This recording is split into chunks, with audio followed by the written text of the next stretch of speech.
Michael, Shawn, and the Takeover Legends, where the truth hurts, but also makes you laugh. Baby, tap in.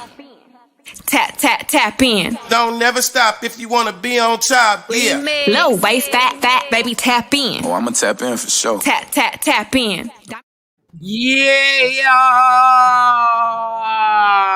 Tap in. Take a tap. Oh, you know what? My thing a little foggy. Hold up. Yeah, that's a lot better. Good morning, ladies and gentlemen. It's Michael, Shawn, and the Takeover Legends. Shout out to everybody checking us out on Media Room 360 on all social media platforms. That means everything. That means you want to watch us on TV. Let me put my TV. Put your TV on. Good morning, Kathy, on the comments early. Kathy on there early. Rider. She's a rider. Kathy's a rider. Good morning on this Monday morning. Social media platforms means every damn thing. Search Media Room 360 TV. Everything. Facebook, YouTube, on your Roku. Go to your streaming channels. Put in Media Room 360. Download the app. What up, Shawn Robinson? Download the app, Media Room 360. You can take that with you on your phone, so that when you're in your car, it can link up to your Bluetooth, and next thing you know, bam, you got us on there. All right? So that's a beautiful thing. Let's me get Jay Black on my IG Live. Try this again. I got you. And then let me get Shorty Scott on the IG Live. Oh, your request came through. Good. We'll get Shorty when she gets on there.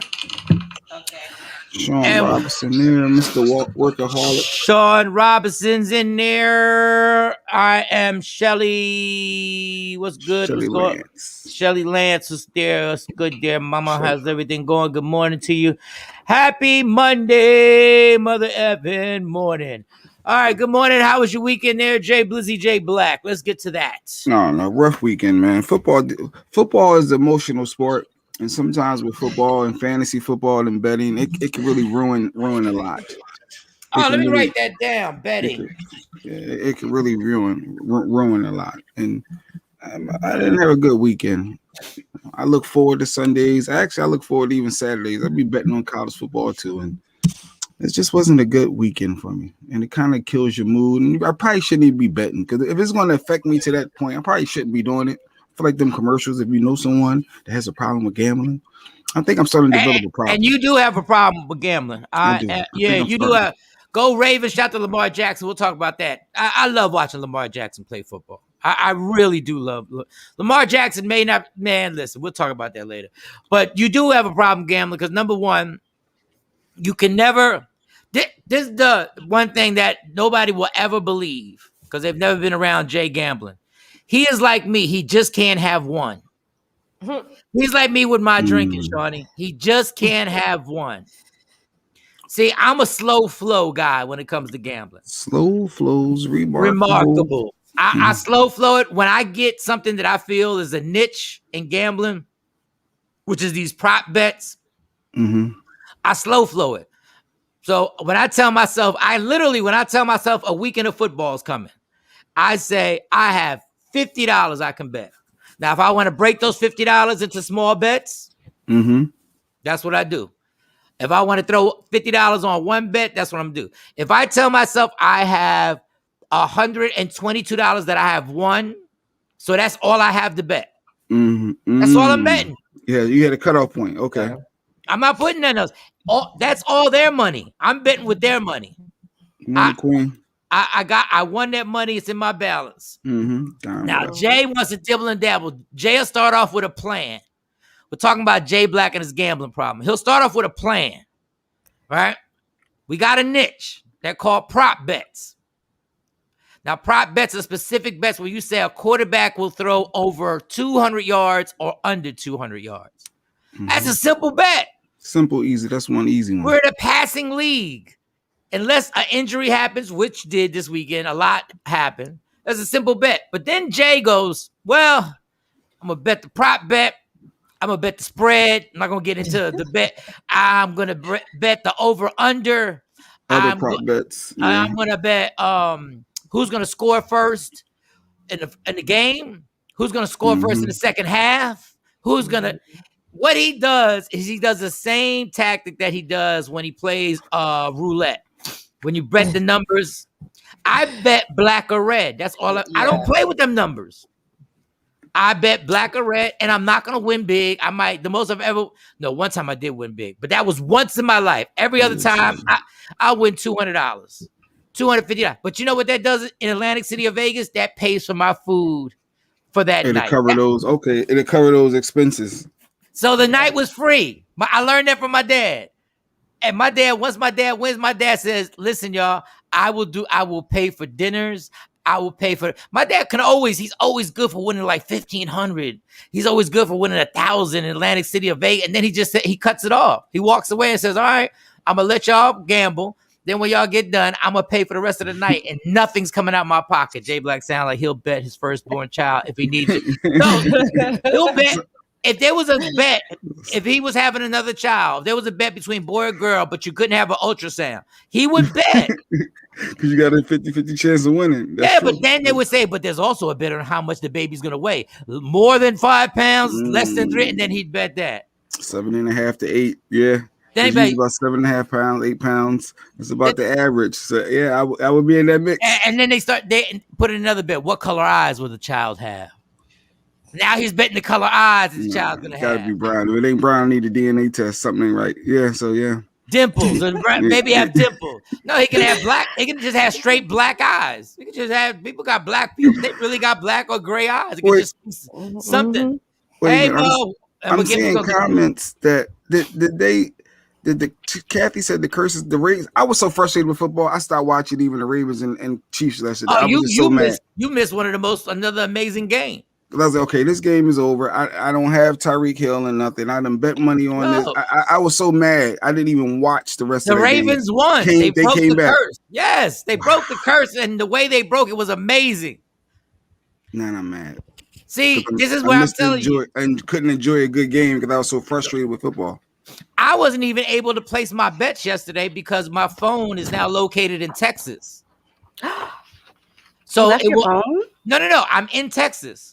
So when your phone is in Texas, it's illegal for you to do the DraftKings. Yeah. Oh, because I'm like, certain states. I didn't know that. Yeah, and there's a loophole you can do, but I didn't want to get all into that because I felt like, well, all right. So I watched the games and enjoyed the games without, I'm not a Cowboy fan, so I was mad the Cowboys, Oh, that made me mad too. The Cowboys won, Eagles lost. Yeah. Lost all my bets, lost every fantasy league I literally yesterday was horrible for sports and every bet. I've never lost that many bets before. I knew I do a lot of $20 bets for all of the games, and to lose them all, like how do you lose everything and your team lose like everything? So how much money did you lose? Horrible. I don't even want to think about that. I think I put $20 on literally every college, every NFL. It was just a bad weekend for betting. Okay. All right, so let me continue. First of all, the Cowboys, they robbed.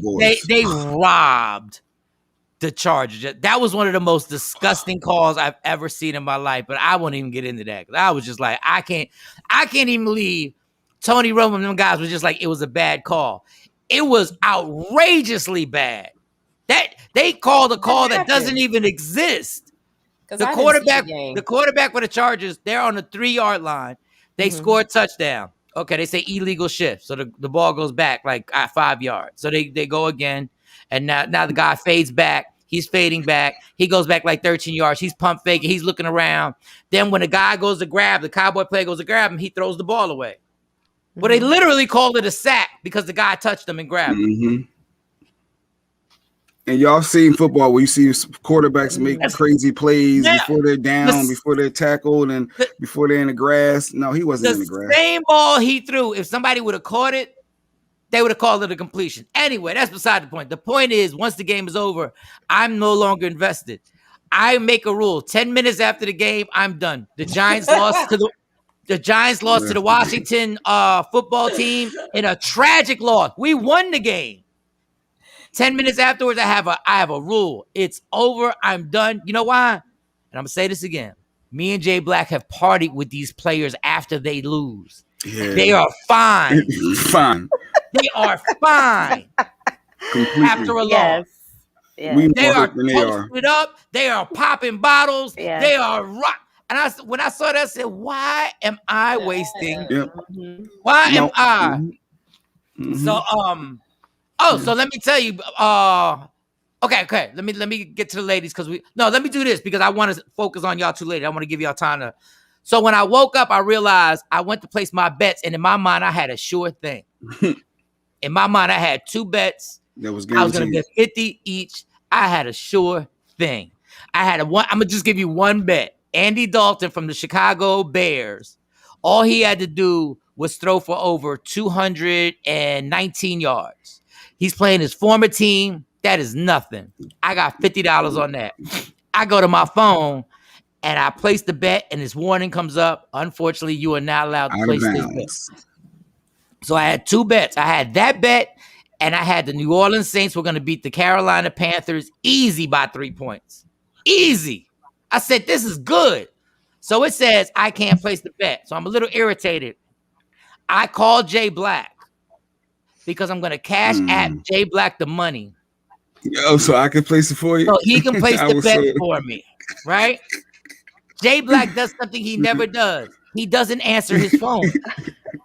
Nope. He doesn't answer his phone, right? And listen, this is so great. I'm so happy, and I stop. And then my second thought is, I can get Stacy to open my app in Jersey, and use her phone, and she can place the bet, and I'll be good. Teamwork. But then I said, God, are you trying to tell me something right now? Are you trying to tell me? There's a lot of obstacles you got to go through to get this better. Yeah. There's a lot of signs. I'm doing a whole lot. I'm trying to find an open bar to drink. Like, I'm doing a lot right now. So I just slowed down, and I just said, you know what? I might be overthinking this, God. And I know I could win probably, I think one bet would have got me $97. The other bet was whatever. And I said, I'm going to slow down. I'm going to fall back. I'm not going to bet. Long story longer. Andy Dalton was going to throw for 219 yards. That's all he had to do, except he got hurt in the first quarter and was out the game. Out. Done. The second bet, the New Orleans Saints got their asses kicked by the Carolina Panthers out of nowhere. Dog, when I watched that, I was giggling. I said, you know what? I am not fighting you no more. You know what? Whenever there's a game, I'm going to get my money out that damn gambling thing, get my $122 that's in the balance and put it in my damn account. Thank you, God. For the first time, I wasn't a stubborn Puerto Rican trying to hustle. Shawnee, how was your weekend? My weekend was great. I'm going to take some time to brag on Michael Shawn, because I went to his event, the men's brunch. Oh, the men's brunch. Yeah. But I didn't realize it was a men's brunch. I didn't know. What is that? That's what I was walking. It was for men. Yeah, the only females. But that's that's a early birthday present, Shawnee. No, y'all. I get that, but I just knew he was on the panel for something. Like, I hadn't looked at a flyer or nothing. Leah just, she was like, I got you on the list. Just, come on in. So when I got there and I Ubered over there, I got out of my car and the lady said, are you sure you at the right place? Because this is for men. I said, yeah. No females allowed? Like, what is it?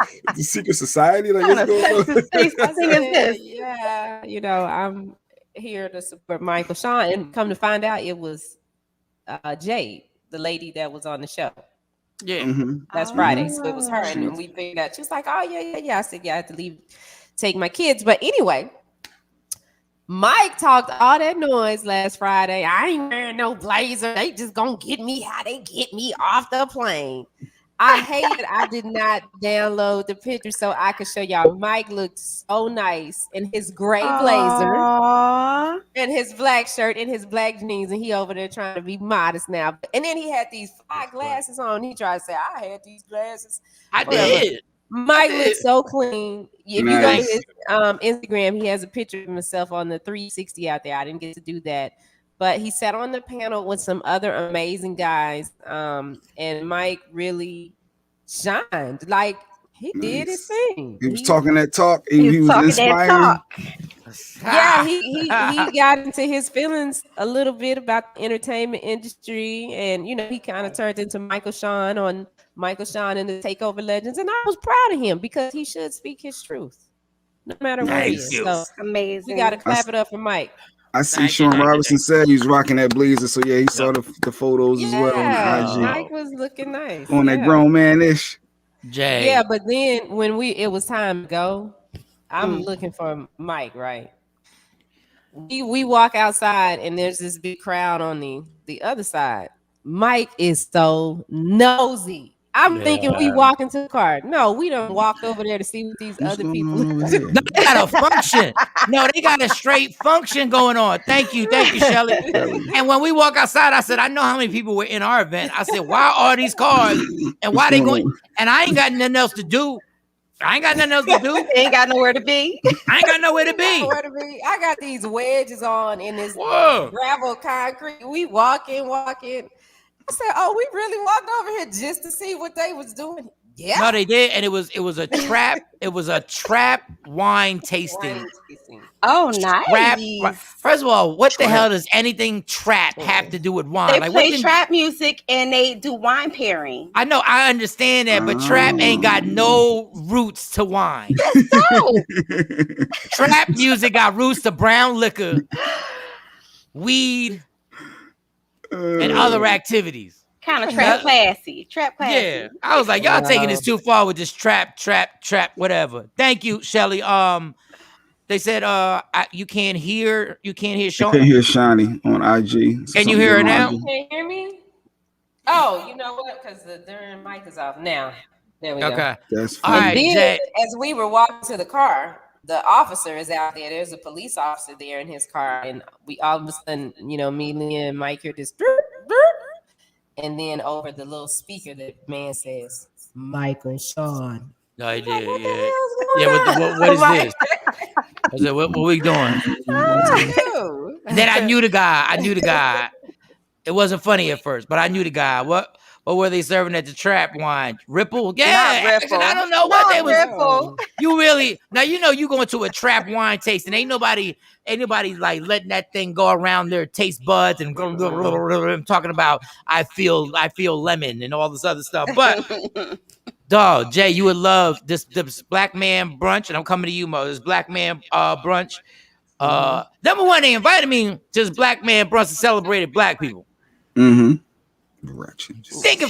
I think people forget I'm Puerto Rican, but they don't know. No, you black as far as let's not break it down because in my ancestry, African roots. Yes, I have African roots. I do, but I don't want anybody to think I'm like trying to, I have African, very heavy African, Spanish, Indian, and African is what Puerto Ricans are made of. We're mutts, but we're all Caribbean mutts. So, Jay, the only way a woman could be there is if she was serving black men. That's why Shawnee forgot to say that. There wasn't supposed to be no, and it was amazing. It was nice, bro. It was amazing. Let me get this right. Where y'all get like they have like massages and cake, every man had a beautiful woman that tagged with them. If you needed water, you needed a plate of food, like you needed to be yes. Nice. And every last one of them are so lucky I'm out the game. Yeah, they were. I should have wore what they wore. They had white tops and blue jeans. Yeah, they were chilling. I was told it was business casual, so I should have been a red and pink dress. Standing out.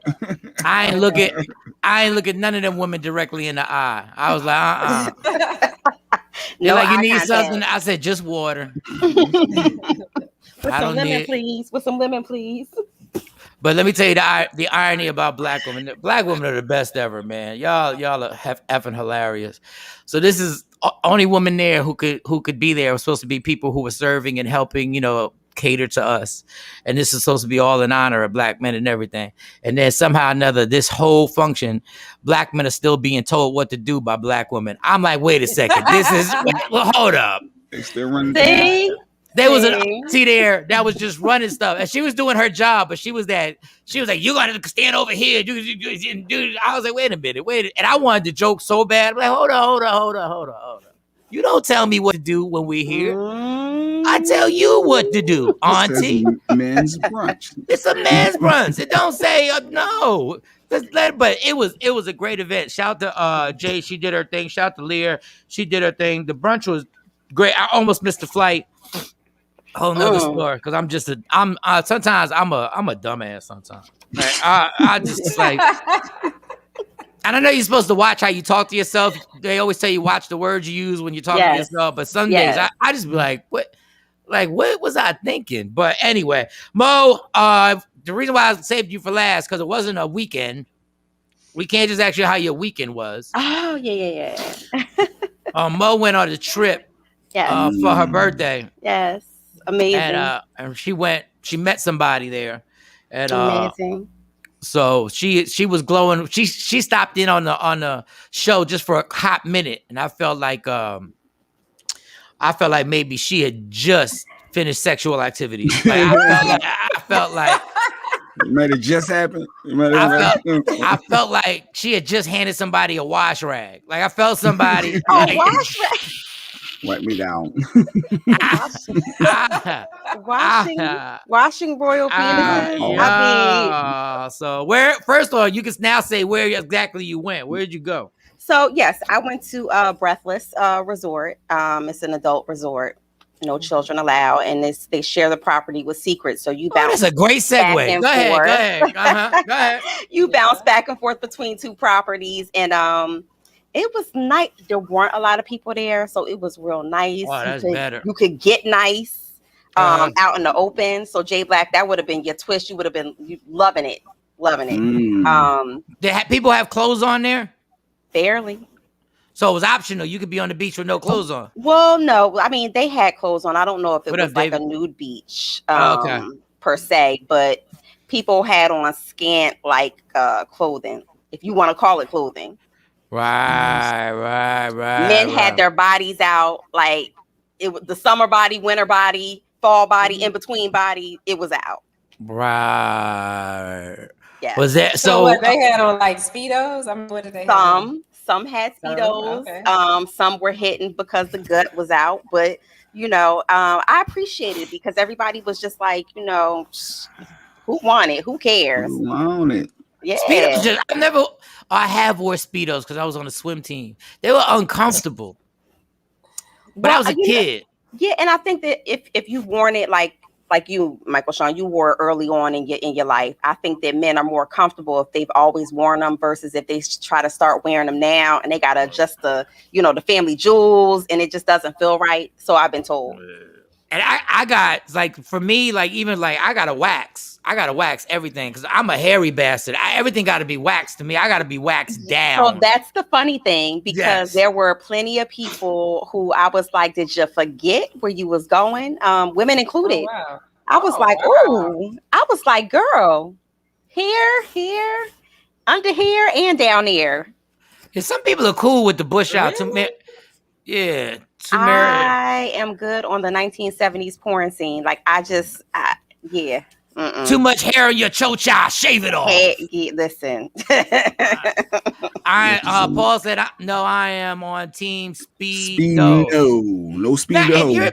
If you're one of the people who just like Europeans, they always got the Speedos on and rocking, but I just need to be right for that. And I don't mind showing off the dad bod. I just got to be waxed up. Like, everything got to be like. I'm mad I didn't use my health insurance when I had it and get the permanent electrolysis. I kept procrastinating. I should have just got that then. So, how much sex did you have?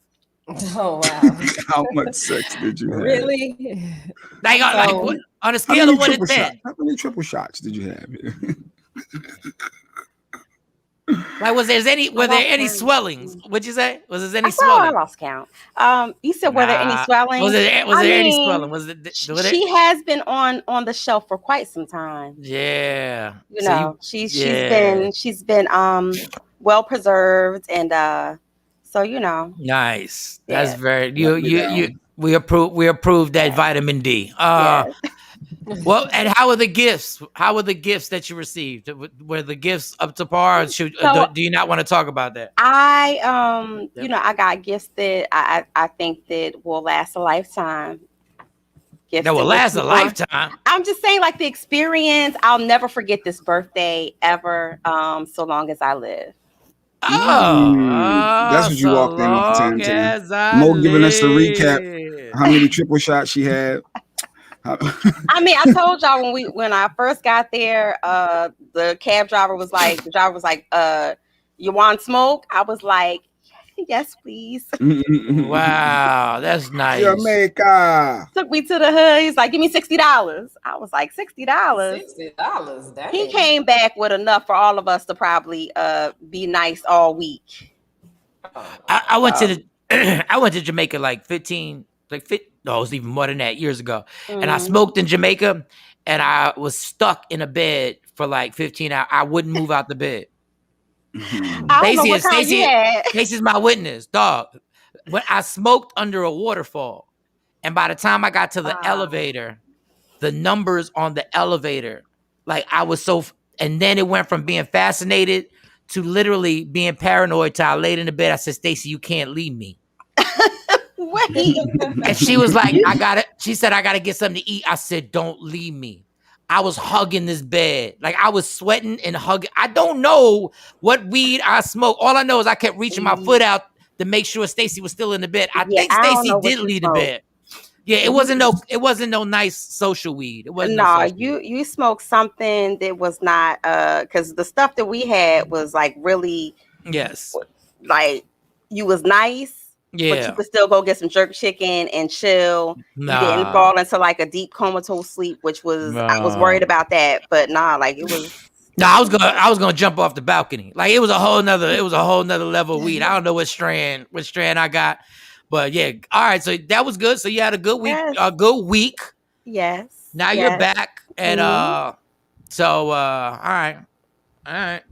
Anything else you want to tell us? Anything else? Is there anything else you want? I'm tired of being intrusive with my questions because you're not intrusive. I had an amazing time and I mean I'll be uploading like videos to Shawnee so that she can share some of my experiences there. But yeah, it was amazing. Hey, are we taking a break right now? I mean, we could take a regular standard black and mild break. But Tam, you missed it, Tam. We talked about the men's brunch and Shawnee broke a lot down. Yeah, so I gotta see that blazer, Mike. I gotta see that. For those who don't know, all of our shows are on YouTube. You can check out Michael Shawn and the Takeover Legends on YouTube. You can see literally every show we've done. You can rewind back even to the beginning of this show. So yeah, it might hit on that. So there's a whole bunch of stuff that happens every weekend on social media, and I can't I don't have my sheet of stuff that I wrote down. And thank you for all the people who sent me cash apps. Y'all are sweet. Did get cash apps. Y'all are so sweet. Yes, I'm sure Tam did because she led the charge. She did. She was the one that kicked it off, and then everybody kind of followed suit behind her. So that was really sweet. Yeah, I had to bet on my game, so I didn't. And I'm thinking, Mike. I think I might double down today on this Green Bay. Green Bay should smash Detroit. I'm thinking I can get all my money back. I think I can get all that back tonight. How about you send Mo a cash app for her birthday? Yeah. And then how about you just hold? He was like, yeah, well, I gotta double down on this green. If I win tonight, Big Mo, I think tonight should be it. I think I would not be shocked if Detroit beat Green Bay. I'm telling you right now. No. Aaron Rodgers coming off a loss. This should be a good game tonight. A big game for the Packers. I'm gonna tell you right now, the universe is against Aaron Rodgers. The universe. All right, so before we leave, oh my God, today is the 20th. My mom's birthday. Hope she's up watching. Happy birthday, Glow, Gigi mom, Glam mom. Happy birthday, mom. She's a Virgo. Did you get your mom something for her birthday? See, my mom is tricky. She's one of the ones that don't need or want for nothing, and you try to come up with stuff, and then it's not used. Money never goes out of style, J Black. And that's the best. She's a big Amazon person, so she loves shopping on Amazon. So their Amazon gift card. Always a way to go. Amazon. But happy birthday, Glow. Honestly, if you acknowledge my birthday, tell me happy birthday, I don't even need a gift. Real talk. Unless I'm pimping stuff for Cash App. All right, listen. Yeah, I mean, I don't honestly need a gift. Like as long as you can say happy birthday, homie, I say I'm good. You ain't obligated to go spend some money. I tell Stacey, even though Stacey's never gonna listen, but I tell her all the time, just say happy birthday and just whatever. All right. Before we take the break, the big Jay. He said I spoke like a true. No, I'm telling you, it never ends because you once you're in the hole, you're trying to fight to get out the hole. It never ends. Michael Shawn, what sets do you do in the gym? You trying to get in that Ja? Man, I ain't never touching that Ja Rule situation. Like shout to Ja Rule. I do 4 sets of everything. No, I do 4 sets of 4 different exercises 15 times. That's what I do. You should come to the summer meltdown with us. I know, but you guys are always on. This is the first Saturday I'm going to be here for a while, so I definitely want to come out Saturday. But I won't be there Saturday. Oh, you're not going to be there. Yeah, I won't be there Saturday. I got to go call a Little League game. Oh, that's right, the football thing. That's going to be. We got. Oh, let me write this down. Hold up. Yeah, Jeanette, she told me she loved the cheesecake. You came by with. Yeah. Calling a football game. I love cheesecake. Where you get it from? I don't know. They out. Oh, you sent some cheesecake, Jay? No. My sister did. My mom told me all about it. Ooh. That tried to make me feel like I'm being judged because I didn't send cheesecake. I'm just saying, she sent cheesecake and you ain't sent nothing, Jay Black. You ain't sent nothing. I bet you the money worth more than the cheesecake. You can do a whole lot more with that bread. Yeah, but when you the favorite, you ain't got to do much on birthday. Terrible. Mothers have no favorites. We love our children equally. Equally. That's right. Yep. That's one thing about being Puerto Rican. When you a man and you the firstborn, sorry. And what is with that? Like, what is with that? Like, you know, I always, I've never understood. Like, in Puerto Rican families, it's like, yeah, like the son is always the favorite, no matter what you do. Italian families, yeah. I don't know what to tell you. Hey, I know my sister's hella more successful than me in her job life. She really is, and she does more than me for the family. What do you want me to do? I ain't make these rules up. Firstborn. I'm the prince. I just lower the bar and jump over that bitch. And my mom like, did you see him jump over that bar? He lowered the bar and jumped over that damn thing. Oh my gosh. All right. Well, but when we come back, I want to talk about her name is Karen Civil, right? Yes. Oh yes. my God. And she is being exposed for the trifling, despicable activities. The game has come out and said how she played him for $60,000. They are dragging my man her. Jason from Hollywood Unlocked start the festivities off on how she got a young teenager to hack and shut down the site. Oh, you try everybody and their mama's coming out, and then we have to talk about Whack 100. Yes. Saying he has another version of the Kim Kardashian Ray J sex tape. That Brandy's brother? And we have to talk about the nonsense of a grown man. There's a grown man, Whack 100. Really, you really want to extort a Kim Kardashian sex tape right now, y'all. We'll talk about it. This Karen. So I keep hearing his name. I guess we'll see when he come back. I think she did admit to doing something with Jason Lee. So she admitted she admitted. So we can get she admitted. Wow. All right, we'll tell you if you on my IG Live, don't go nowhere. Oh, I gotta get sexy more on the IG Live, and then we'll come back. Don't go nowhere. We'll be. You know what? I'm gonna shut down the IG Live to save my battery. I want to save my battery. We'll come back. It's Michael Shawn and the Takeover Legends. Yeah.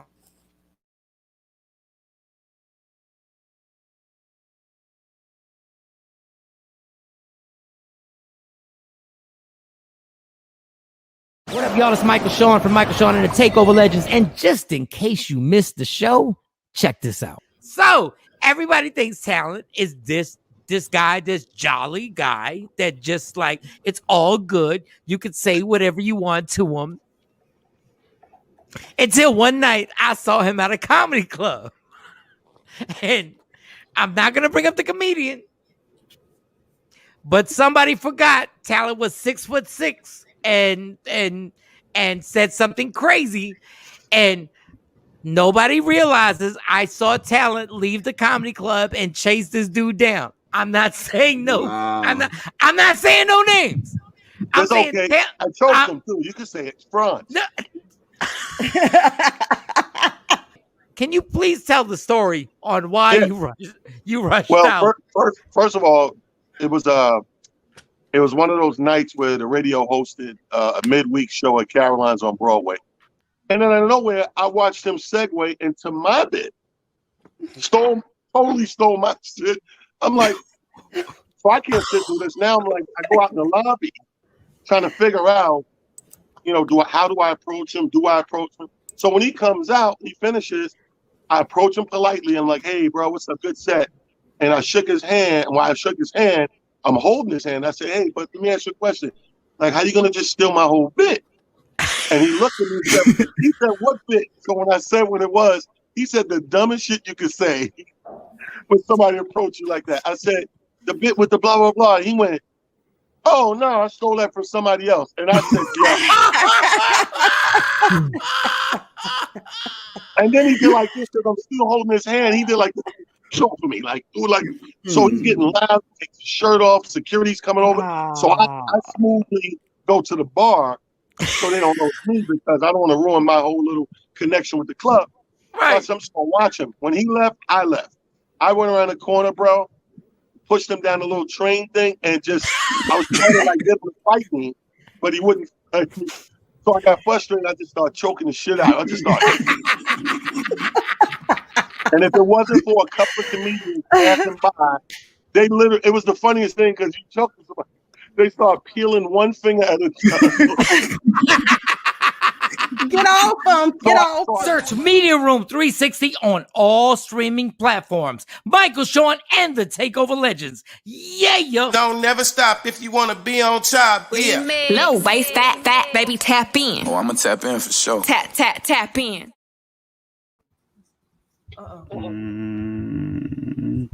Good morning.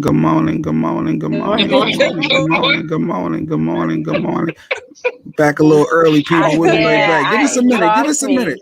And enjoy this beautiful song selection. We'll be right back. We the worst records, baby. We about to create a perfectly horrible song.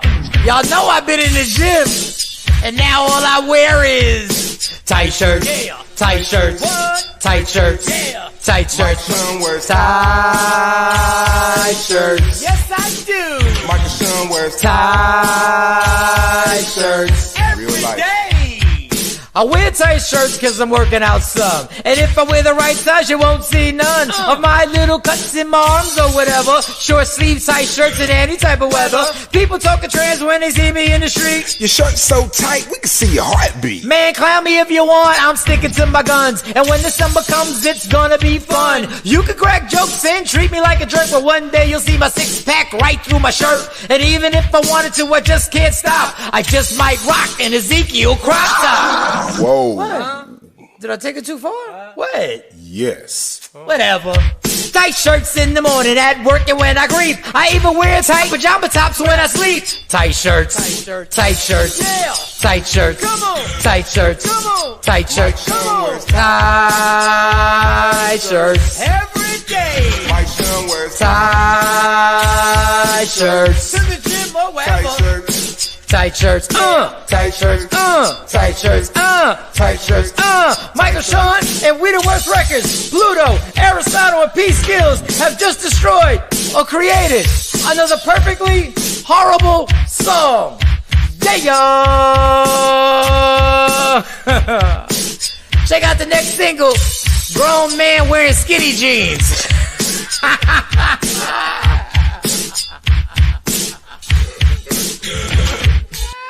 That's it, bro. Mix it up, bro. Don't never stop if you want to be on top. Yeah. Tap in. Tap. Good morning. Tap. Good morning. Takeover Legends. Yeah, my phone got the little sugar short. I'll break down and go to Best Buy and go to wherever I go to get these damn microphones. I ain't shouting y'all out. Y'all not sponsoring us, damn it. Good morning, Michael Shawn and Takeover Legends. Jay Black, Shawnee Scott. Good morning. Our girl Sexy Mo is back. All right. Let's get to this Karen Civil. Now, this Karen Civil girl. Can you first break down who she is? That's what I'm about to do. That's what I'm about to do right now. She's like a publicist. She's a big wig. And she's supposed to be the person that promotes you. I guess some superpower publicist, and she dealt with the wrong person, Jason from Unlocked. I hate to say he's the gay guy, but unfortunately, that's how we see That's him. how everybody knows Jason. But he's the founder of a huge, Unlocked Hollywood is crazy. And my man DJ Damage works on there with him. And he's been known to be messy, but hey, if it works, that's what people like. He does what people like to see. And he went on there, and I guess a while back, Karen Civil had paid a young hacker $20,000 and offered him a rap deal and a bunch of money to hack and get Unlocked Hollywood dropped, to hack the site. And, they had hit 1 million at that point. They're way over 1 million now. And all that good stuff. And we lost him. He's spinning. I'm just pulling up who she is. She's only 34 years old. So yes, and in her own right, she has really amassed a lot of success in like a short period of time. She used to date Meek Mill's one of his close friends. It was very publicized for a while. She had a whole tour going on to where she was doing like inspirational speaking, showing people how to get into the business. She tapped into a lot of different areas in the entertainment industry, and she was well respected. But she started this is coming as a shock. Yeah, this is coming as a big shock to a lot of people. So they basically gave her money thinking that she was legit, and she wasn't legit. That's the gist of this? Mo? Pretty much. And some other stuff. I mean, the whole hacking incident, that's beyond me. She's a Haitian native, but that's beyond me. Yes. So that's on them. So if somebody gave her some money, they mad. But she portrays herself to be this, holistic, I'm about empowering people type of person. And so to find out that she's scamming, that's the tea. And she's just not scamming. She's trying to destroy other people's careers when you go against her. So when she's powerful. She holds some weight. She admitted to this. She had to admit to it. She admitted they had a classic clubhouse where Jason was on there. She was on there. She admitted that she did it. She thought it was bygones be bygones. She said, me and him actually worked. We didn't work it all out. I apologize for doing it, but you still did it. And she was clear where she said, I can't tell him to just leave it alone. Like what I did is what I did. But what she didn't know is that the floodgates would open up. And everybody got a story to tell. And I said Game was the wrong person. I'm sorry. Dave East came out, and Dave East, sorry about that, came out and said she did the same thing to me. She took $60,000, and you hold that. Once she got that money, she disappeared. And then Dave East said, and she knew my back was against the wall because he was going through some type of trouble. I don't know if it was financial. But then he kept all the text messages, and he put her out there, and then said she tried to manipulate to make it seem like I was apologizing to her afterwards. Now the whole industry is coming for her. Hiring hackers, taking down Hollywood Unlocked. And they all have been exposing her. Yeah, Clubhouse, they have one of the most legendary, Clubhouse gets boring to me, but this was not boring. Clubhouse definitely was, hey, y'all trying to get back on my IG live. So what is she giving them? Like, so I got 50 grand. I'm calling Karen Civil. What is she supposed to do for my career? I mean, she's an in person. She's worked with Nipsey Hussle back before. I mean, a lot of people really in the industry who you really respect, they respected her. But then everybody realized, because you're giving her the in because she's a publicist. She gets you in. She markets you. She makes you big. Okay, she's gonna put me out there. Okay, yeah. She's Leah Frazier, so she's Leah. But not Leah. But yeah, I give you Nah. But Nipsey and them fired her, and she got fired by Nipsey. She got removed from the camp by Nipsey, and they said she tried to scam Nipsey, and tried to jump in on a bandwagon. Then she claimed she got Nipsey all his deals, and that's come up to be not true. So when he passed away, she dug in deep with that whole situation too. So she could make you a star. She could put you out there. She could get you. She can make things happen for your career. That's what she's known for. I saw something about Lil Wayne. She did something with Lil Wayne. So she's been around for a minute. She's been around for a while. But this is not unusual. There are tons of people. The fact that she admitted to it because everybody had receipts on her was the crazy thing. And the onslaught has gone. Look, I don't know what to tell you, man. This game is Nutty Professor out here, boy. The fact that you really got somebody to try, a teenager to, but then this is the crazy thing. She stiffed the teenager. She ain't give the teenager after he hacked, and he got unlocked Hollywood down. She was supposed to give him another 20,000, and she did. She stiffed him. Girl, you can't stiff the people doing dirt for you. You gotta pay somebody. Somebody gotta kick all them skeletons out. And if this kid is that nice with the hacking, this is when you're gonna need him again. This could be your major. This person could be, and then the danger is. Then the rumor would have been like, I don't know what goes on, but if you got beef with Karen Civil, for some reason, your site gets taken down. Now that, my friends, is the power move. Now you got everybody shook. And even Dave E said he didn't want to say anything because he didn't want to get dragged and he wasn't in a position where people would really listen. And that's how much power she had. Wow. Yeah, Karen Civil is a big deal, or was a big deal in the industry. She's had so many, like, her hands into so many things, and so for all of this to come out is very interesting. Yeah, I think this is her talking. Tam, thank you. On that on the Clubhouse. On the Clubhouse. Yeah. Yeah, I hit this nigga. Nobody promised him $20,000. Nobody promised him a rap career or nothing like that. He decided to double back and tell you some stuff. You called me. Jason called me about it. I admitted it to Jason. See, that's what he's not including in here. I admitted it to Jason. Jason and I apologized to Jason. Gave Jason the person's info at Instagram. Got him verified. Thought it was copacetic because afterwards Jason hit me about Nip's funeral and I thought we were cool. But yeah, he's absolutely right. Me and him did have a back and forth and it was a lot of shit. So when he goes on his rant and his tangent and he's upset, he got a right to be upset. Me and him would go back and forth in war because that's one person I'll agree on. Me and him didn't see eye to eye. But the most recent stuff is confusing to me because I thought we apologized to one another. But at the same time, his hurt doesn't have an expiration date. So I can't be mad at him. All right. So my thing is, why would a kid, if you didn't offer nobody no money, why would a kid decide to go and hack somebody's major Instagram page for free if you didn't promise them nothing? Like, why would a kid go through all that trouble for? Why? Because he likes you? Because he thinks you're a Sagittarius? Like, why? Like, why would you? Like, come on. If I'm about to destroy, and basically, if you got over and Unlocked Hollywood has way more than a million. They're in the millions and millions now. But then, if you take somebody's page down, you're trying to destroy them.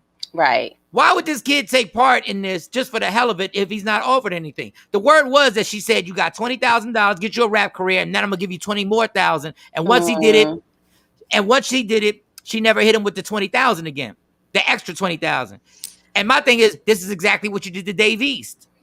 Dave East gave you the 60,000. He said when he would call you, you would act like he was bothering you. You didn't want to return the text messages. Then you had your people call him back. So, what was she supposed to do for Dave East? She's supposed to be a publicist and get you in the circle and promote the album. She's supposed to be the person making the calls and make sure this album's being promoted in the right circles. That you're going to perform at the right events. That you're going to be interviewed by Michael Shawn and the Takeover Legends. That you're going to hit this radio tour. That you're going to do. She knows what she's doing, but she's scamming. Oh, dang. And when you got a rapper like Dave East ain't no punk. Right. When you got a rapper like Davey saying I ain't want to say nothing because I ain't want my career to get ended, that's some Suge Knight Death Row type of stuff. So I got to the clubhouse late. I got it got to the point clubhouse sounded like when you had a barbecue in your mom's house and the barbecue has moved from outside to inside the kitchen and somebody brought up a subject about something and now the whole house is just yelling at each other and you like, you can't and unless somebody shoots off a gun in the air, nobody's gonna shut up because everybody's like, no, let me just say this. That's what everybody. Let me just say this. Let me just say this. No, let me just say this. Check this out. Check this out. No, but check this out. Let me finish. No, let me finish. Once you sound like that, that's how Clubhouse loved it. I don't know how many people were on Clubhouse for that thing. Tam was there. Mm-hmm. Now that we know, now that it's out that she hacked this page, are they going to do anything to her? Will any? I have no idea. Is that a crime? Ain't no crime. So admitting to hacking or the laws on digital, I know Shawnee, are very vague. They haven't really gotten a big handle on that, but I'm pretty sure that she has broken some type of federal law by hacking into a system. Emerald said there were over 8,000 people on Clubhouse. Clubhouse love that, and a ton of overflow rooms. Yeah, there were a lot of overflow rooms that people started.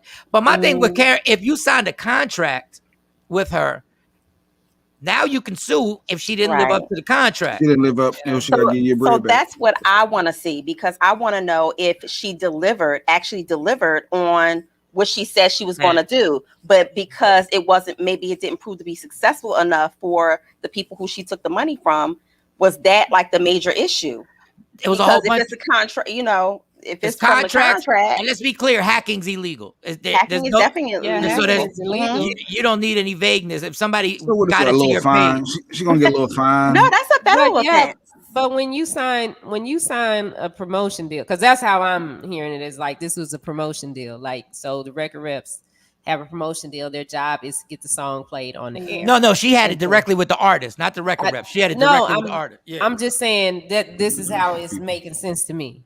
So once they pay the record rep, it's not guaranteed that I'm gonna play the record. No, but she's not a record rep. She ain't got nothing to do with I know. I'm just using from the PR standpoint. That's how it makes sense to me. So, is it a guarantee that she's gonna get them in all of these places once they pay this money, or they pay this money and it's just okay? This is what I'm gonna try to do. But what you can't do is stop answering my phone calls.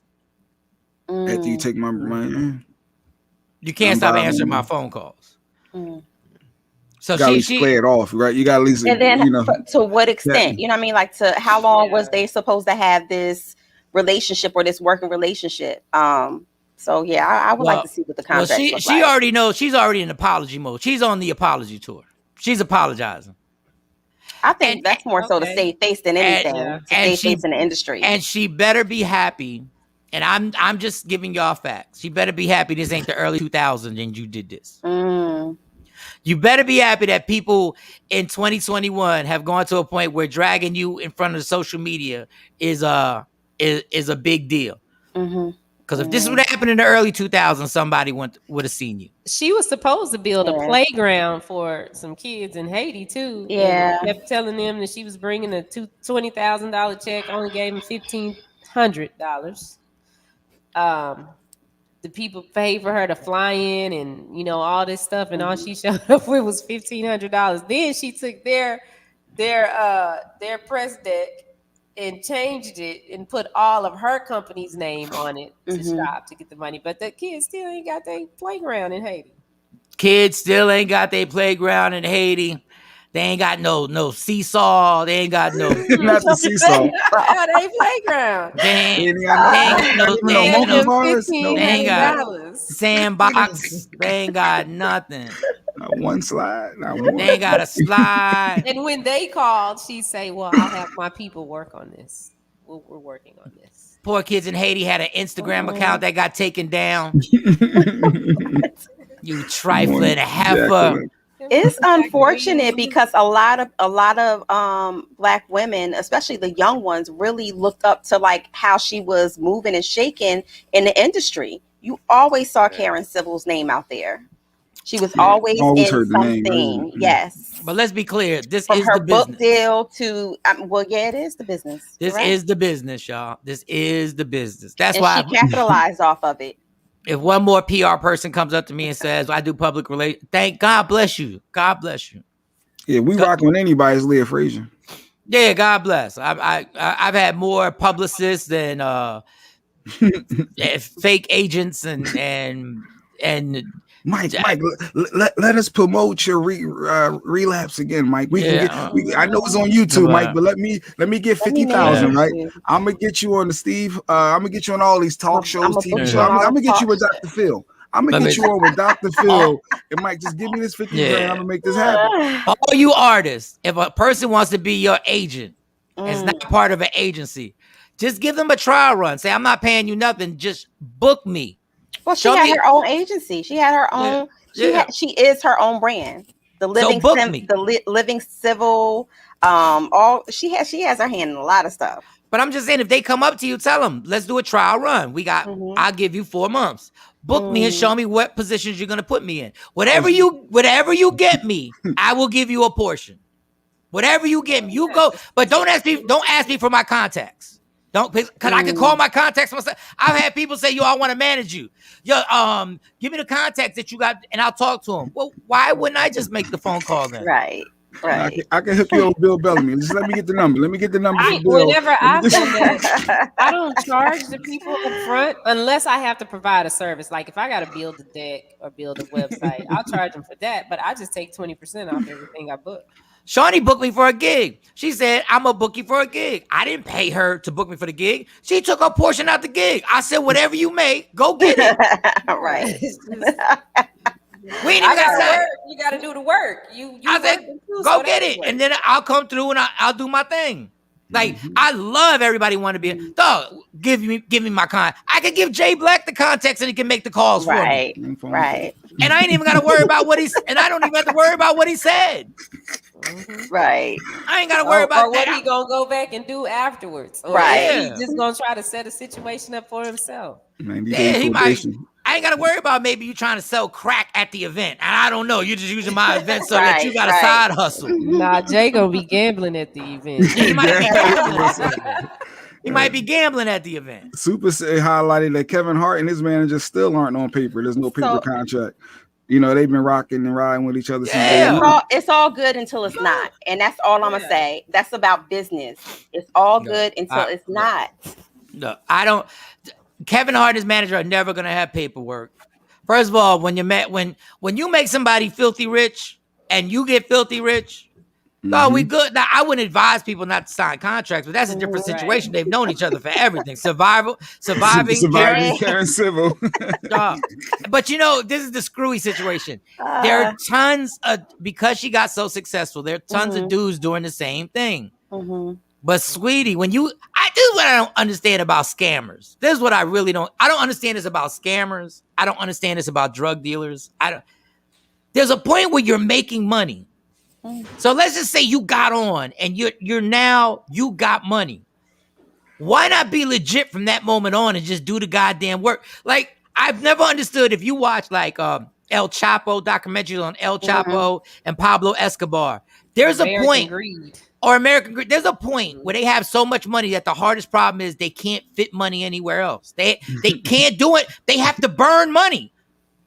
It becomes an addiction. But when you have the money, that means God is telling you now have enough. When you have to burn the money, but even with the scammers, it never stops. If they continue the same, I'm like, you could really go legit. It becomes an addiction, Michael Shawn. An addiction to lie. It's just like people who steal and boost, but then they all right. You know, they got a lot of money or they make it big, but you still catch them stealing out the store. Like you got millions in the bank, but you still stealing. It's an addiction. I can get double now. Yeah. People still at their jobs. They still at their jobs and they do more and more. I mean, you know what? I got them for this 50. Let me see if I can get them for 150. Listen, let me tell you something. My dad used to take paper towels, boxes of paper towels from his job. And my mom used to cuss and fuss like, if you lose your job, over taking some paper towels. Oh, Mo, get on my IG live. Yeah, but that's just food. to me. That's addiction and ignorance. Like It's it like doesn't. getting over on the man. I'm gonna stick it to the man. By Nobody taking like they always say the man. Like I'm like, don't just chill. Like right now, Karen Civil, all you had to do to avoid this, all you had to do was Davies. Just do your job for Davies. Not even 100%. Just do some of it. Yeah. But she knew that Dave East, more importantly, wasn't gonna say nothing. She knew he ain't want to mess up his career or be blackballed for that matter. But you gotta be careful with people like that. You gotta be careful with people like that ain't got nothing to lose. Yeah, and that's why and who people love, who who got some homies that like, look, what you need us to do. Early 2000s. Do that and see what happens. That's all I'm saying. You would have ended up in a trunk somewhere. You would have somebody would have came to see you. And I don't know, Karen. Girl, now let's move on. She's not bad looking. She got a little Rudy look for her. You look like she's like she's pretty. Cosby's a little bit. She's not an ugly. She's not an ugly pretty girl. She like I said, she has moved in. She was a mover and shaker in a lot of pots. And people was respecting her everywhere where it was something big, whether it was Diddy's function, she was always there. Jay-Z's function, she was always there. But my thing is, she was always in the room. When you are gonna scam everybody, you better be. And Suge Knight didn't even scam. Suge Knight paid people. He did pay some people. He did scam some people. But you better be on that level to be able to scam everybody. The kids in Haiti, what they do to you? Their bread. Speaking of kids, top of the hour, somebody gotta drop their kids off at school. I gotta go drop the kids off at school. Yeah, you and I, yes, Shawnee and I both actually. Oh wait, y'all both got leave? You got to take y'all both got responsibilities. Yeah, we both got responsibilities. Responsibilities. Never ever stops. Yeah, that's why what you do is you get a job outside of the state where your kids live in, and then you leave the kids with your fiance. Wait, what? Yeah, I don't have that privilege. I don't have that privilege. There's not any men just around that's like, hey, Shawty, I'm gonna come help you take care of your kids. I get them where they need to go. What you need? You had them at the men's brunch. You just didn't lock it down. No. So we gotta. We should have told Leah to get on because Leah was at the brunch. We should have told Leah to get on. We should send Leah the link. Hell, let's see what she looks like in the morning. Leah is beautiful in the morning. There were some nice ones there, Mo, but it was some on some BS. One came up and I told him I worked at Walmart. As a greeter, he was like, "What do you do?" I said, "I work at Walmart." Man, listen, that black man's brunch. I ain't mad. Listen, we're about to send Tam the link. Tam about to jump on. Tam. You gonna get on, Tam? You gonna get on this morning?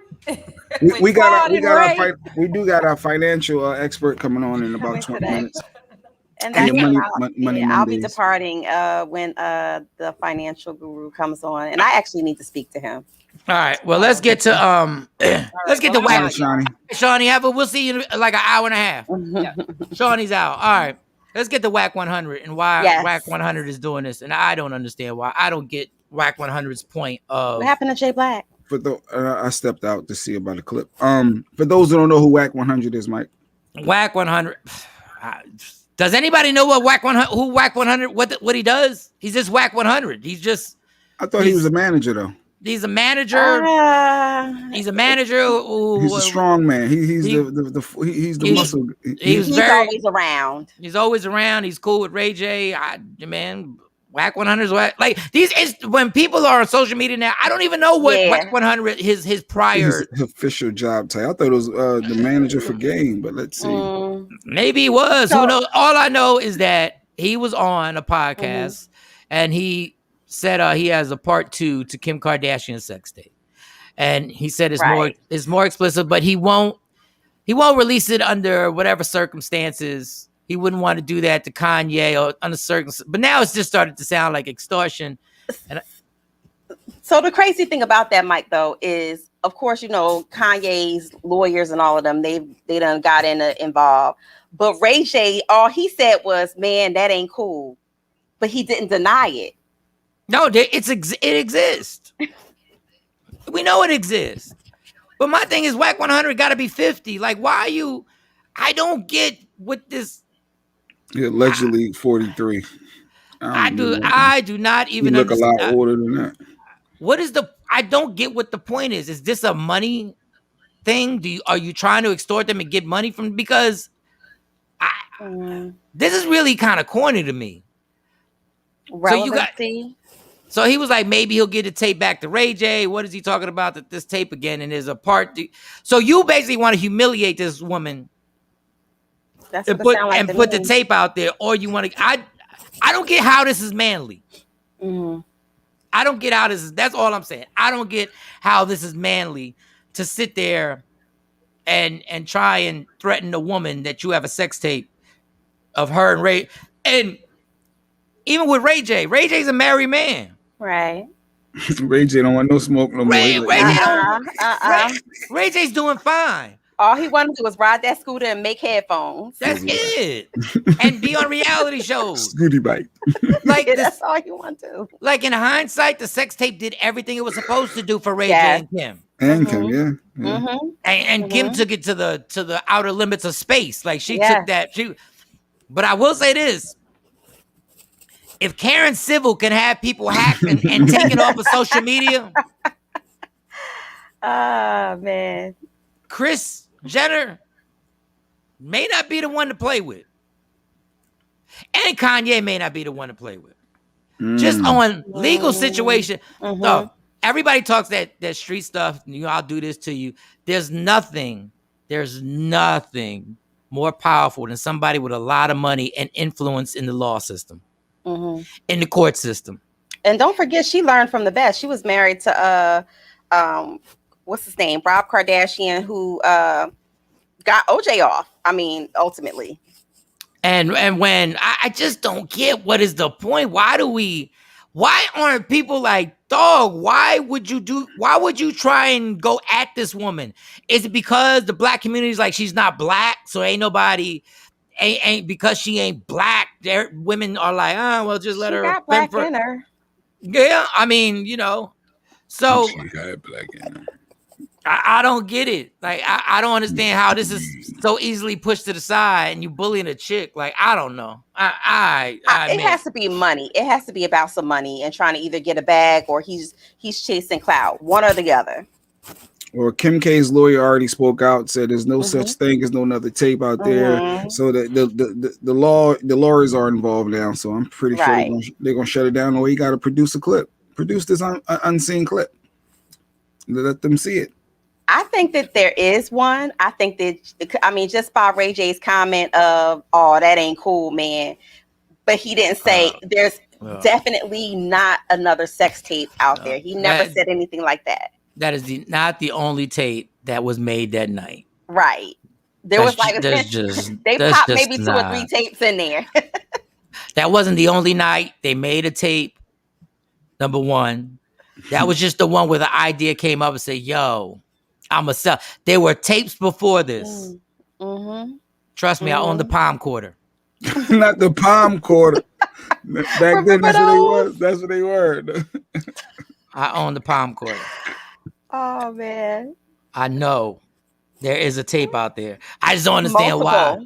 Because you had to take it out, flip it over, put another one in. And Ray J got it. Like, Ray J ain't dumb. Ray J got a copy. Somehow or another, somebody else got a copy because he was doing the Menace to Society and showing it off.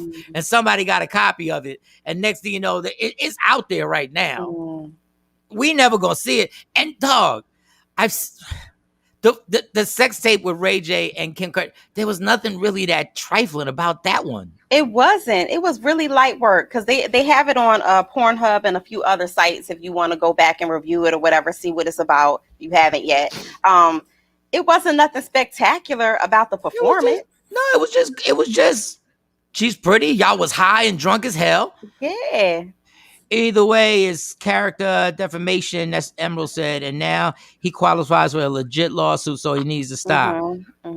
They can definitely put a cease and desist or a gag order out on him for putting this out there, especially until he produces it. And then it would be the whole issue of, but how did you get the tape? It doesn't belong to you. You didn't participate. So they're going to try to, I'm sure the lawyers are going to try to mix it up with some type of legal jargon to make him shut the hell up and sit down. It would be so funny if Kim Kardashian just Tupac'd it and said, show it. Go ahead. Like if she just said, I mean, her mom, controlled that first situation. No. But right now, if Kim just said, show it. Everybody knows I had rage. I had sex. Show it. We're not giving you nothing. Right. Everybody seeing his peen all on my face. And be like, what else is new? And if Kim Kardashian really had this, you big bad gangster, you are so tough. Go show my sex tape and get your rocks off. Right. What's this? Kanye, holla at me, bro. Oh, that's we got part 2 on the laptop. Ain't never been seen. We'd love for you to have it. It'd be a great personal private NFT. You know Wait. So there's another Ray J Kim K sex tape that we haven't seen. Yeah, that was more graphic and better than the first one. Is it ever going to see the light of day? I mean, I would never give it to anybody but Kanye, because he's got kids, a mother, his children. It's a lot of people that didn't try to reach for that. For a price tag, obviously, Kanye could buy it from you, or would you just give it to him and say, you know what? I probably would, because it's Kanye, I probably would give it to Kanye. Because it's Kanye.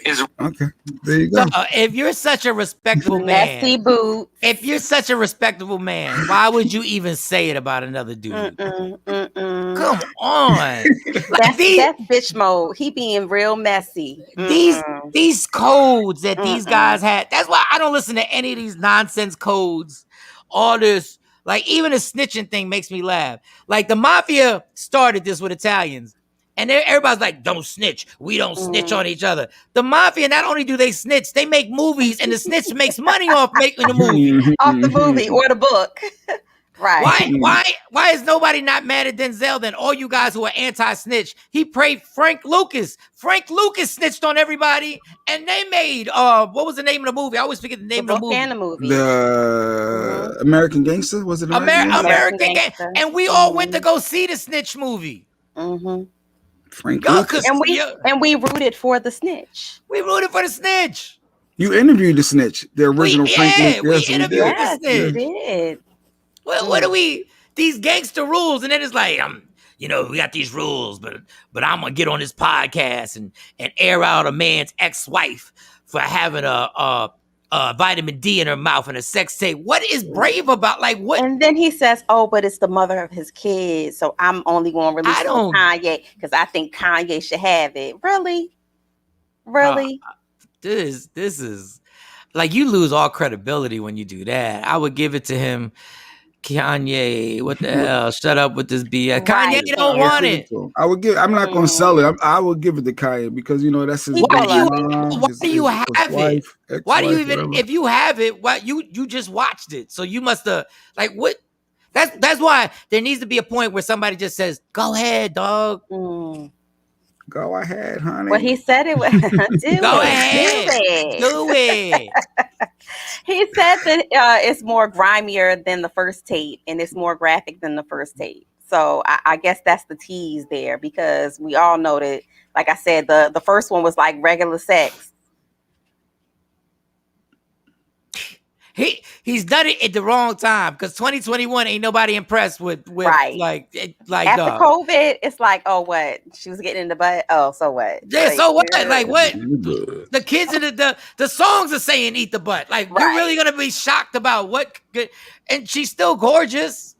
Can't wait to see Wack get canceled whenever he go. His fame days are numbered. I don't even get it. Cause he got a good lane right now. He's Wack 100. He got a good lane. And he's affiliated with the Blood, so he's in that whole gang life, so he's protected to a certain degree. So all that, to a certain degree. Yeah, so it happens. If I'm a billionaire, You're not gonna get me. Well, who's a billionaire? Not Whack. Who are you talking about? No, talking about Kanye. Kanye and Kim. Kim is close. She might be a billionaire. I don't know. I'd give it to who is paying more for it. I'm not paying for that. You gotta be kidding me. I wish I would get extorted. Especially if it's already out there. Like, if anything, I will put a gag order on it so that I can make the money, because you ain't making money off me. Oh, y'all all lucky that Kanye billion. that Kanye got kids.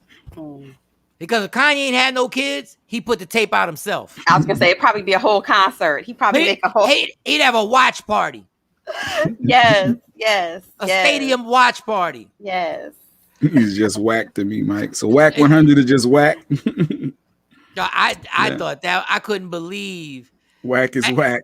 Yeah, this is corny, y'all. That like that you can't even think of a good word except the old school kid name. This is corny. Like why? Why would you? Why would you? It is goofy. Come on, Whack. Well, we'll see what happens. I'm sure there's gonna be more to that story. And what time is it? It's a quarter after 8 Eastern, 7 Central. When you said about check this out, I thought about Diddy and Jermaine Dupri on a live with Fat Joe. Did you see that live? Oh yes. That was a interesting live to say the least. I was very entertained. Can all Lil Duval and all you I'm in Texas, right? Can y'all stop making this? Can y'all stop making this a regional thing now? Like Lil Duval was like, these New York cats be arrogant for no reason. We created what you're doing. Oh, hip hop. Without New York, none of this happens. That's why we're arrogant. Like Lil Duval, like stop. Like stop making this regional. Like T.I., stop making this a regional thing. You know, because y'all be disrespect. Dog, you're a millionaire based off of a genre that was created in New York. Just chill. Like, I understand I totally understand what Jermaine Dupri is saying. I got songs to go against his songs. Yes. He does. Not quite the same. He does. He got, like JD said, he has 20 number one hits. They were number ones, which is just amazing when you think about it. Right. But when he tried to clown Diddy for playing Victory, starting off with Victory, JD is not understanding how verses work. It ain't about the Mariah Carey hit that was a number one. But if he come on with Victory with Diddy and Big, it's a vibe. Verses is about that vibe, is about that energy, is about that performance. You playing Usher Confession, it's cool. No, stop. It's a difference. Stop. It's a difference. No, ain't no difference. When them 10,000 women start singing these are my confessions. Yes. Slow down with that. I'm just saying there's an energy and vibe. I'm team Bad Boy all day over So Def. Over Bow Wow and Usher and the But you're a man. And you know from being in radio who bought the records, who you bring out Jagged Edge, here come 112. Doom. You know, like it's. And I always like Jagged Edge more than 112. Really? Yeah, I always like Jagged Edge more than 112. Oh, because there's more thugged? No, I just like Jagged Edge. I just like their songs. I really did. And I like 112. It's not, I was more of a Jagged Edge person. Not that I was really thinking about it. That would be dope verses that JD verse did. Now, this is why Diddy, this is why people ain't explaining this correctly. This is why Diddy said he would only do it against Dre. Obviously, there's reasons for that. We have put Jermaine, this is my whole point. Jermaine Dupri, if it's just songs, he's there. He can battle any producer and hold his own. He's just not iconic like Diddy. He's actually technically a better producer because Diddy does not sit down and create beats. Absolutely. Diddy goes, use this sample. We're trying to use this sample. Can y'all? Easy Mo B and them producers are the ones that are responsible for Biggie's albums and stuff like that. Diddy is an incredible coordinator of talent and says, use this, we're going for this vibe, let's not, and that's part of producing, but he ain't making no tracks, he ain't looping no samples, he ain't chopping up samples. Turn the bass up. He ain't putting, he might say turn the bass up, but he ain't that's it. But JD, all Diddy had to say was one thing. Let's stop this back and forth thing. you're not iconic. Mm. So it could be the liquor, it could be the Shawn John, it could be Bad Boy, it could be me dating J-Lo. You dated Janet Jackson. I dated Janet Jackson. But you're still not iconic. You still like, and that's a whole different vibe. Now, if we break it down to just music, be careful that JD, who's also a DJ, doesn't play the right songs at the right time. Be very careful. Because you know that I was gonna say he's forgetting that he's a DJ too. And he know how to I've watched him on stage, and when he drops some of them bangers, yeah. So the funny thing is, everybody will clown the crisscross songs. But he said you can come in with your clothes on backwards. but what I would do if I was JD, I would say, you know what?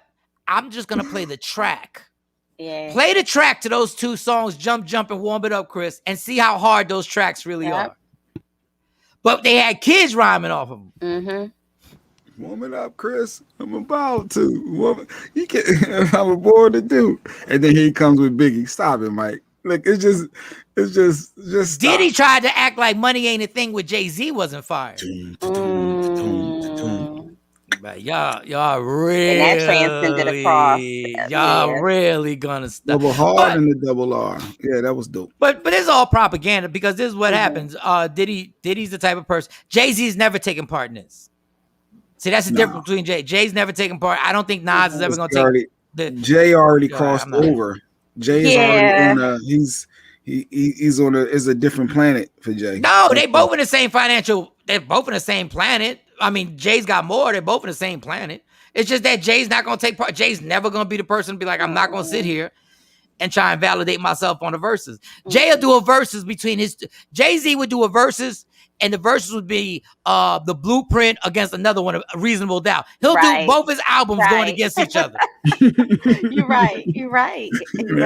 That's what he would do. I'm going to do a verses between this album and that album. You're right. But I love the propaganda because, it's going to happen. This JD, I think they have found out that Dr. Dre doesn't want to do anything with this and doesn't feel like sitting there and doing that. And I think Diddy and JD are smart enough and Swiss and them are smart enough that there's a huge check involved in this, a huge pot. Because, dog, when they do this, Tyrese, who, sometimes Tyrese goes off the deep end. Tyrese made a good point. He said, we can't do it in New York because if you do it in New York, it's too unfair, especially if you do it in the Garden, it's too unfair. But if you do it at Barclay in Brooklyn, once you play a Biggie song, it's going to be over. It's a wrap. He said, you can't do it in Atlanta, obviously. You can't. So the only place you can do it is in the Staples Center in Los Angeles. And I said, that's a valid point. And it would be star-studded, but I wonder if the crowd would be too bougie. Everybody would be too star-studded. Because, when you get too many celebrities and, it'd be stuffy. It's stuffy. It's not as fun. That's why sometimes the BET Awards would be whack because y'all didn't want to dance and y'all just want to sit there and nod your head and not give too much love. So with that, I can't wait to see it. Like Usher, they stopped. TMZ got Usher, and Usher was like, look, JD has enough songs. Let me see if I can get a little video clip. Can you see that? Yeah. Yeah, the video. So you can hear a little bit of it. Come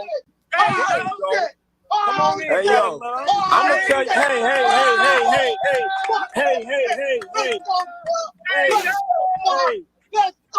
Hey.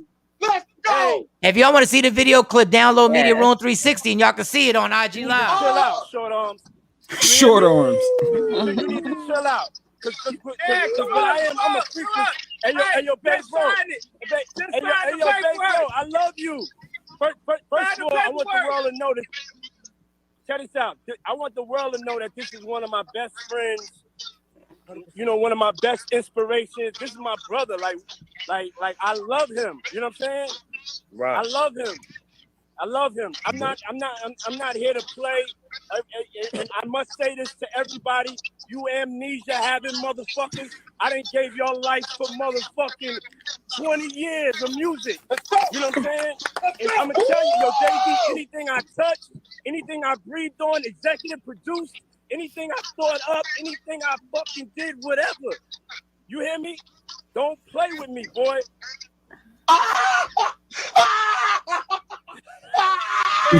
Nah, but I'm Fat Joe. Fat Joe is an instigator. He be co-signing hard. But they were going back and forth. Yeah. And then, but there's the thing that happens. There's the thing that happens. With JD, he was like, Diddy finally brought the money up. He finally brought the money up in that live. And JD said, I don't sell alcohol. I sell records. Usher did 10 million. Give me the R&B joint that you did that did 10 million. Crickets. Yeah, he did silencing with that one little line. It's still a vibe. Versus is a vibe. See, and JD is underrated in so many ways. Like, people forget. But yeah, Fat Joe was hype. Shout out to Fat Joe. It got me wanting to see it more. I'm being honest. I think it would be a vibe, like you said, the whole Jagged Edge, the 112, the Total and Escape, and I'm sure they would make it to where so they bringing out their people. It would be really good for the culture. The energy would be up. It's a vibe. But I mean, although I think Bad Boy is going to have more of that when Mace comes out and Little Kim pops up there and don't forget Total. Or you got he's the going to have. live. It's a vibe and an energy that's Bad Boy was just special. It was special. And like we said, they started it. Yeah, it is. Don't forget Carl Thomas. He got a lot of heat. You got 20 songs. They said they might have to go to 40 because there's so many. That might be an extended verses. You got 20 songs. A versus weekend. And Diddy.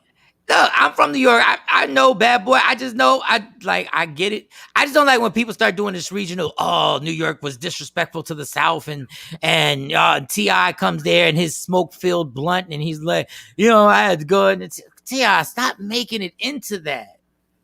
Yeah, Stop turning it into that. Yeah, like it gets to and let's be clear.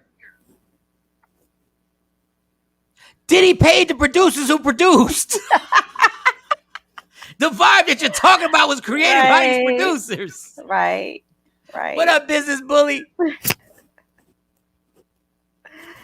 Hold on, I think let me see if Business Bully wants to join real quick before. What time we bring it up? The fight. We got so much financial rebel business bullies. Let me see if Business Bully wants to get up on his topic. We should have him on his own show probably tomorrow. We should see if we can get him on the show tomorrow. He has a lot of stuff. Is this the voice of God? No, that's the Kamar. Yeah, he's coming up. There's a couple things we're gonna hit on. Yeah, he'd be up in like less than 5 minutes. Okay. Less than 5 minutes. Diddy would bring out a hologram of Biggie. Yeah, absolutely. Man, listen. Absolutely. I know that will probably happen. Let me tell you what the problem was having 2 back-to-back verses in New York. Let me tell you what the major problem is. You guys, the DJs, I don't know if there's only certain songs you can play. But the opening DJs, and they're dope. I don't know if there's only certain songs you can play. I don't know if there's songs that you can't play because of some type of legal situation. I have no idea. All I know is you done burnt out Biggie in these verses. You done burnt, dog. I feel like I'm going to the club every Friday and Saturday because I will hear the same songs every time a DJ is warming up or doing an intermission. Like, y'all done burnt out the 10 crack commandments. They don't even have the same fire that, like, Jesus. When you got to play, during the crowd, the DJ's got to play to warm up the crowd. And they know Biggie's the perfect, that's the perfect recipe to get everybody off their feet. Trillion songs out there. Who shot you? A trillion. Goodness gracious. Bully, we got our guest coming up. Also, I would bring you right up, Bully, but we got a guest. What time is he supposed to be on here? Another minute. So we got this guest. We would love to have you on here tomorrow, Business Bully. Me and Business Bully do this sports podcast also. But we'd love to have you on here tomorrow so we can actually get into it morning right on T.I. No, T.I. turns it into something different. Like I love T.I. T.I. is dope. And then Lil Duval like, this is. Then he played. He was clowning Diddy on Diddy did Public Enemy. No, he did a Spanish version over that beat, and he was like Down South Cats. And he was like this bored, and the caption was Down South Cats listening to this song, like trying to say he was bored, like the song was whack, which was good. Like I got it. And I wanted to put a post on my face just like that. East Coast cats wondering how y'all found out about rap. So T.I. was just talking trash, just saying what? Don't forget about us down here. Like he always talking trash. It was always it wasn't. He was just saying how y'all be forgetting about this and that. It just I don't want to turn it into this regional thing because then it's no more fun. We've already learned what turning things into regional things turns into. So why are we going down this road again? Perfect. Tomorrow I'm in. All right, Business Bully. And we got the financial rebel. It's like these financial guys got more gangster names than the rappers. The financial rebel, the business bully. Like, goodness gracious. Well, I'm going to the lab, and I got some questions though for him. The voice of God, right? He coming up? Yeah. I got some questions for him. I thought you had to go do mom things. I do gotta go do mom things. I guess I'll ask these questions. I'll DM him. I'm about to say we can ask the question for you. Yeah. But if you don't trust us to ask it right, I mean. Yeah, I don't know, J Black. You might not give him all the information on the back. Let's see if I got this T.I. clip while we waiting for him to join. I'm curious to see what Tip had to say. And I'm not saying he didn't have some good points. I mean, he had legit points.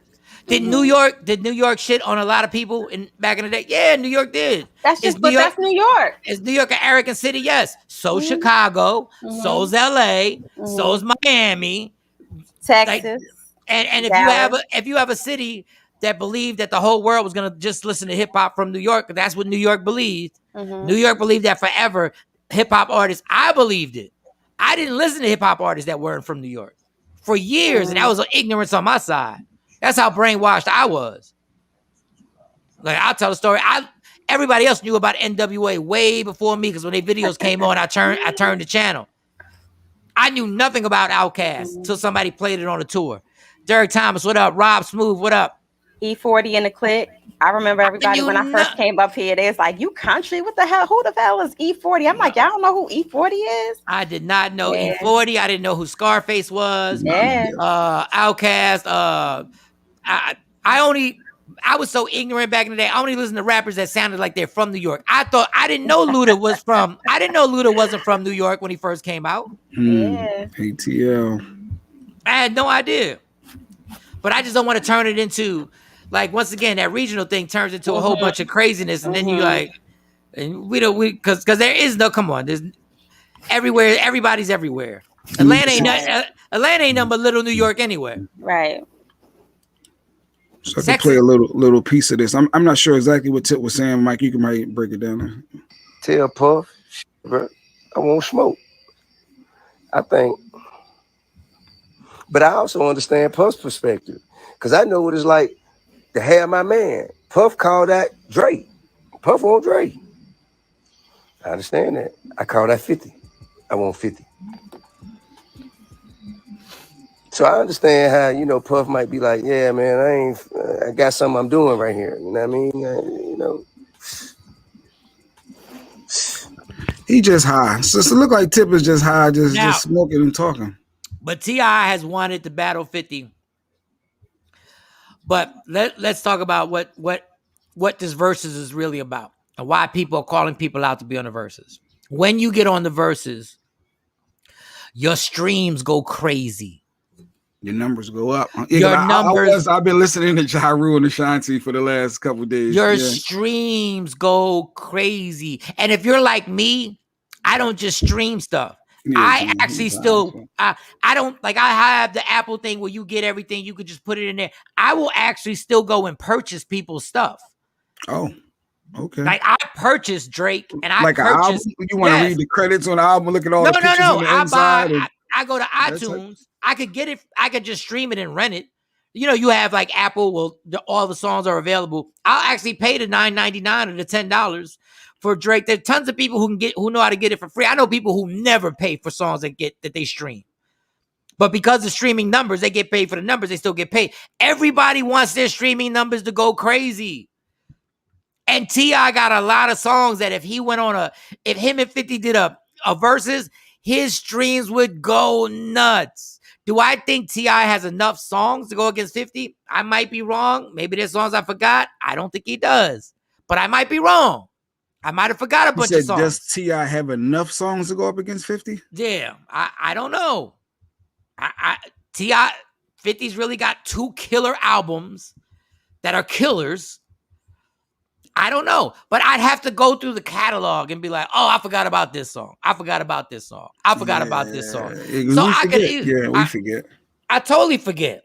Shoot, 20 years ago, I didn't know there was going to be this thing called Versus, but I had to remember the songs that were rocking. That was back then. Jesus.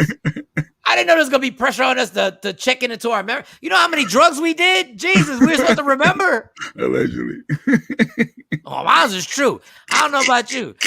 I saw Jay Black. I ain't saying that. I saw Jay Black. I guess it's in the waiting room right there. Look at that. I guess it's here waiting. Inhale a half a blunt in 30 seconds. That's all I'm saying. I heard JD and Puff doing the verses. Funny Man TV 402. Bring up the homie. I guess. Good morning, Mr. Tax Rebel. Good morning, y'all. And T.I. has enough to go against 50 for the record. I just don't know. You know, it depends where you have it at. I was just listening to 50 at the gym yesterday. I just happened to. You ever just let your songs just play? You're like, I'm not gonna pick the songs, right? I'm just gonna let them go. Man, Wild as a Taliban. And that "Don't Push Me" song goes hard on 50. No, 50 got a lot of songs now. Don't get it twisted. Mike said he could play the power intro. That's considered. It is a song. Dog, on a verses, he played a power intro. Oh my God! I just come from the poorest part, dude. Let me tell you about that power intro. I was at a club out here. This club used to be fire. I ain't gonna lie. If I would have been in my heyday of clubs, that would have been a beautiful club to be at every weekend. They played that power song, and he dropped the music. Oh man, I said 50's hottest song in the last 5 years been the power intro. But like you're right. You're right. T.I. probably T.I. got a lot of joints. He got Live a lot. But I tell you who's never whatever you like. Yeah, I'm just looking at some of his 50 would never. List. Ja Rule got me thinking right after his last verses.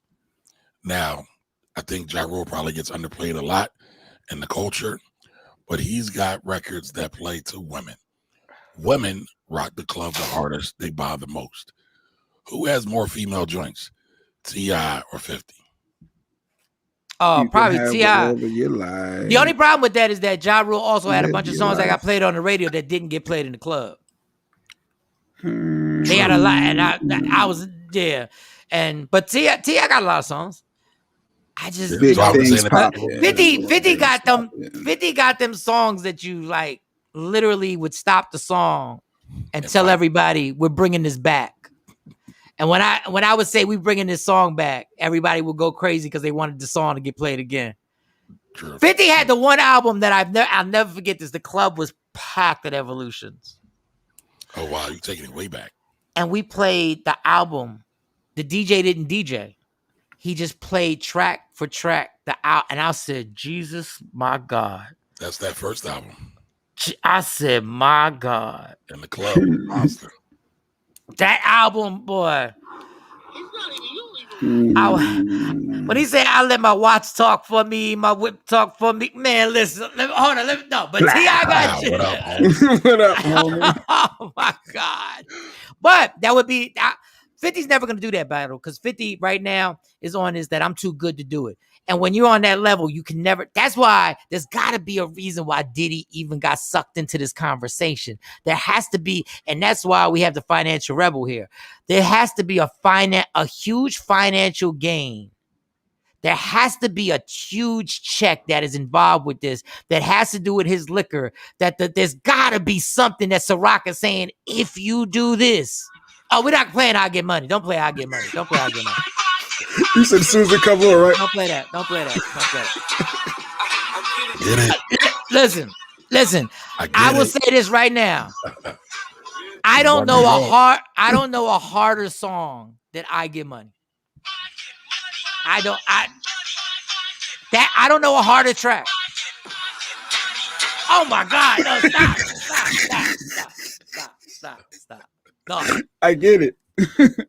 I played the morning we left Hot 97 and that song came out. I played the instrumental from New York with Jay in the car all the way back to Jersey, which is an hour.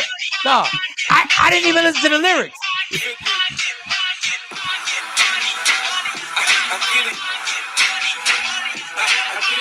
Dog, hold up. If you've never heard that song before, and you heard it for no. If you're a kid, this is what's great about having kids, right?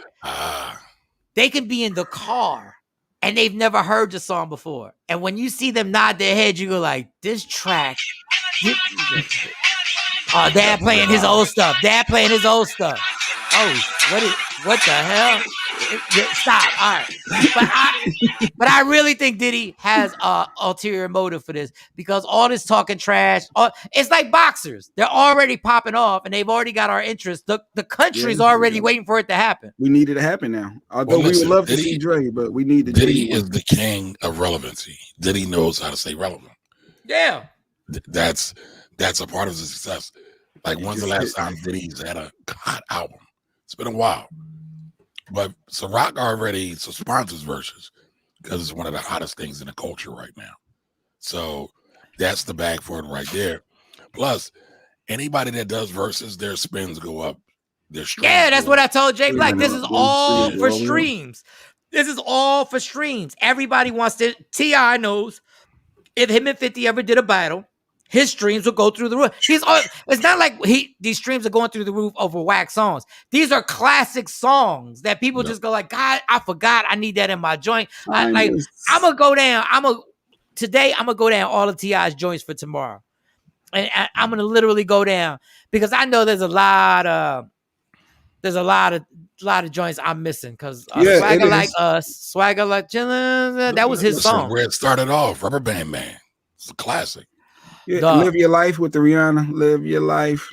It's hard to yell with the barrels in your mouth. Bring them out. First time I saw T.I. was in concert. You can have whatever. It was the concert that R. Kelly and Jay-Z got into it, and R. Kelly left, and Jay-Z had to fill all the spots, and then he went on to it. Jay-Z and Friends, and we was in Philly, and T.I. came out, and the only song I knew was Bring 'Em Out, Bring 'Em Out. Bring them out, bring them out, bring them out, bring them out. But I'm going to say this, Mike. Ciroc is owned by a company by the name of Diageo. One of the largest liquor companies in the world. So I bet Diageo will pull the bag for that versus sponsorship. It's going to be something. Yeah. All right, Jay, we got it, Jay. We got it. Classic. Man, you don't know me. I'm just looking at the vibe like, wow, yeah, he got some joints. He got joints. All right. So what we talking about? What we getting into, Garrett? What we get into? The IRS. I saw something about legislation late last week about the IRS can I guess $600 or more in your bank accounts. There's something about they can have insight to our money, and it threw me off. And I said, wait, we gotta definitely get him to elaborate and talk about. Is that true that Joey B signed something that can give the IRS the okay to look into? Are we gonna get you on the IG Live? Oh, let's get him on IG. Yes, sir. Yeah, hold on. Let me get my headphones so we don't bleed over. Let's get this popping. Little things popping. The big things stopping. Little things popping. Hey, you want to listen to some T.I.? I think I'm listening to some T.I. What'd you say? What'd you say? You on there already? Yeah, I'm on there already. Just come on. This is Police Center. Dun, dun, dun, dun, dun, dun, dun, dun. But let me tell you who's really, shout out to Swiss and Timberland. The only people in America that legit behind the scenes, if you put a lie detector test and you gave them some truth serum, who were happy that COVID happened. was Swiss and Timbo for coming up with this? Can we just think about that for a second? This don't happen probably if COVID doesn't happen. Yeah, no. The Shout out to Mr. D-Nice Workaholic. Oh, D-Nice is another one. Yeah, D-Nice Yeah, and D-Nice. Swiss and Tim. We need to do the top 5 list of people that are happy that COVID happened. Godly. No, but Versus like, wow, somebody should have been thought of that. It's just 2 artists getting together. Like, it's amazing concept. I'm surprised they ain't a knockoff yet. Why not somebody else start their own version of Versus? That'd be whack. That ain't gonna happen. It could have. What do you mean? Why couldn't it? It's the same thing. Who would do it? You could do well, anybody could pull the sponsors off, and once you get the sponsorship, ain't nobody gonna watch it. I think they would. Everybody be like, it's the same concept. 2 different artists still battling it out. Yeah, but it's not versus. Yeah, it'll be called go against each other. Shut up. Ain't nobody gonna watch. It'll be called The Battle. Fergus. It'll be called speaking of The Battle, I know it's a big underground the Murder Mook going up against Reed Dollars for those who are really into hip hop. We might should have Enes back on to talk about it. It's a big little the battle rap scene is really blasting off, and it's never been Philly versus New York before. So but yeah, so it could be something like that. And they're gonna have that televised, so it's just called The Battle. But they already had that. They already got their joints televised. The battle rappers already got their joints televised, and they got a huge audience. Mm-hmm. I mean, y'all listen. God bless Enes. Y'all not getting me there to watch for 2 hours. Like I'll watch a battle, but I ain't doing the whole round after round after round. Like, and y'all dope, but I'll watch the battle. But all right, so Rebel, the IRS is saying if you got over $600 in your bank account, I thought this was clickbait, honestly. But you're not totally wrong, Mike. Yeah, because I was like, so you got over 6. So y'all been like, I'm not bragging, but okay, so that means everybody's getting their stuff checked. Well, you've been checking our stuff forever anyways, but go ahead, elaborate on it for us. All right, so let's get into it. What's the real deal? So Joey B didn't sign off to anything, Jay. It was proposed by Congress. It didn't get to the floor, didn't get to anything. And guess what? Before it even got to the floor, banks were making calls, high-level officials were making calls, and they said, yo, that's too much work. So the Democrats struck it out of their tax bill, and they're not going to do it. So what was the actual bill? What was the whole idea? What was he trying to try and push? The idea was President Joe Biden wants to get better at collecting taxes from tax cheats who don't report. And so the idea was banks can now start reporting money flows in and out $600 or more, because a lot of people with PayPal, Venmo, Cash App who are actually doing business don't report that income. So they wanted to get a better way of saying, yo, these folks are skating off with the bag. They're not paying their fair share in taxes, and it's an issue. And to be honest, they're not totally wrong, because I know a lot of people who sell stuff on eBay, on Amazon, through PayPal for a business, not when you're just chipping in for a cost of brunch. Right. For a business, they're getting money on those platforms, but they're not reporting your taxes. So it happens a lot. But it got scrapped. I get why they did it. I didn't like the idea. Definitely an oversight of government. You don't want government having that much power, especially with your taxes. The IRS is probably the most powerful governmental agency, or at least top 5, right? Right. You don't want them having that much power because they make mistakes. Now, part of the reason why the IRS makes so many mistakes lately, we talked about the delays in tax refunds, is they're underfunded and under budget. Been like that for over 10 years. So you don't want this agency that's underfunded and under budget, understaffed, to have this power, make a mistake, and then take forever to fix their mistake. That would be the ultimate nightmare. No, that is a scary situation, because when they make a mistake and they shut down your financial life, then when they come back, they don't say my bad and give you the money back. My bad. Well, they do. But the process would take forever. Yeah, forever. Like it's years before you get the $2,000. That's all you had in your life savings, and they take it and it puts you under. Then you get the $2,000 4 years later, but they can't even give it to you because you've been homeless for the last 2 years. So you're exactly. Like, God. Joey Homeless B. car got repoed, the whole nine. Boy, this Joey B, man. Well, it ain't really. I mean, there's a lot of cheats out there that I guess they're trying to crack down, and it was proposed to him. He didn't come up with the idea, I'm sure, but he has a team that was. How about like, they hey. just tax the 1% the way they should, and we'd be no problems. So the issue with that is, right, how do you get it through Congress? You got lobbyists out there, the people who actually help to make bills, who are paid by corporations to persuade corporations to make bills. It's kind of hard. It's kind of hard. Warren Buffett talks about it all the time. They should tax the rich more, but it's rough. And here's the thing: even if you create tax loopholes to tax the rich more, they're just going to hire more people like me to hide their money. So it's a double-edged sword. Listen, the tax code is a cheat code. A lot of people don't realize that. All government laws will let's say all government tax laws will show you where to put your money, where you'll get the best bang for your buck. And real estate is probably the best example of this. You get so many tax deductions on real estate. Why? Because real estate really helps to fuel the economy. Anytime you build a home or a mall, you have, I don't know, sometimes 10 to 20 different workers that get there. You have all kinds of wood and drywall and all kinds of resources that get brought just to do those jobs. So it has what's called a multiplier effect. So for every dollar that's spent on real estate, you'll probably get multiples of 5, 10, 20 times of what you spent. And that's good for the economy. So the tax code just shows you what's good for the economy overall. So, okay, I'm renting a condo, and I love my tenant. God bless her. I hope she stays there forever. God, she's so pay on time, huh? Oh, she so pays on time, and she's so like, oh man, love her to death. Now mind you, I haven't been in that condo in 2 years, so I don't know what it's gonna look like. She could be, cooking up the crack in that bitch. I don't even know, right? But I know my relationship.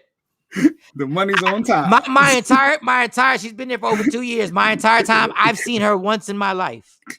Oh, she love you too then. Let me just pay my rent. He don't bother me. Y'all bother her. She said there's a problem with that AC. I sent somebody out there. Let's get this AC popping. I need this AC right. Let's just make this happen. What? Give me an example for deductions I would have on a rental property for a tax year. You got a bunch. That HVAC guy you just mentioned, you get to write that off. Any real estate tax you pay, you get to write that off. If you pay any utilities, you get to write that off. And the biggest one you get is this funny accounting word called depreciation.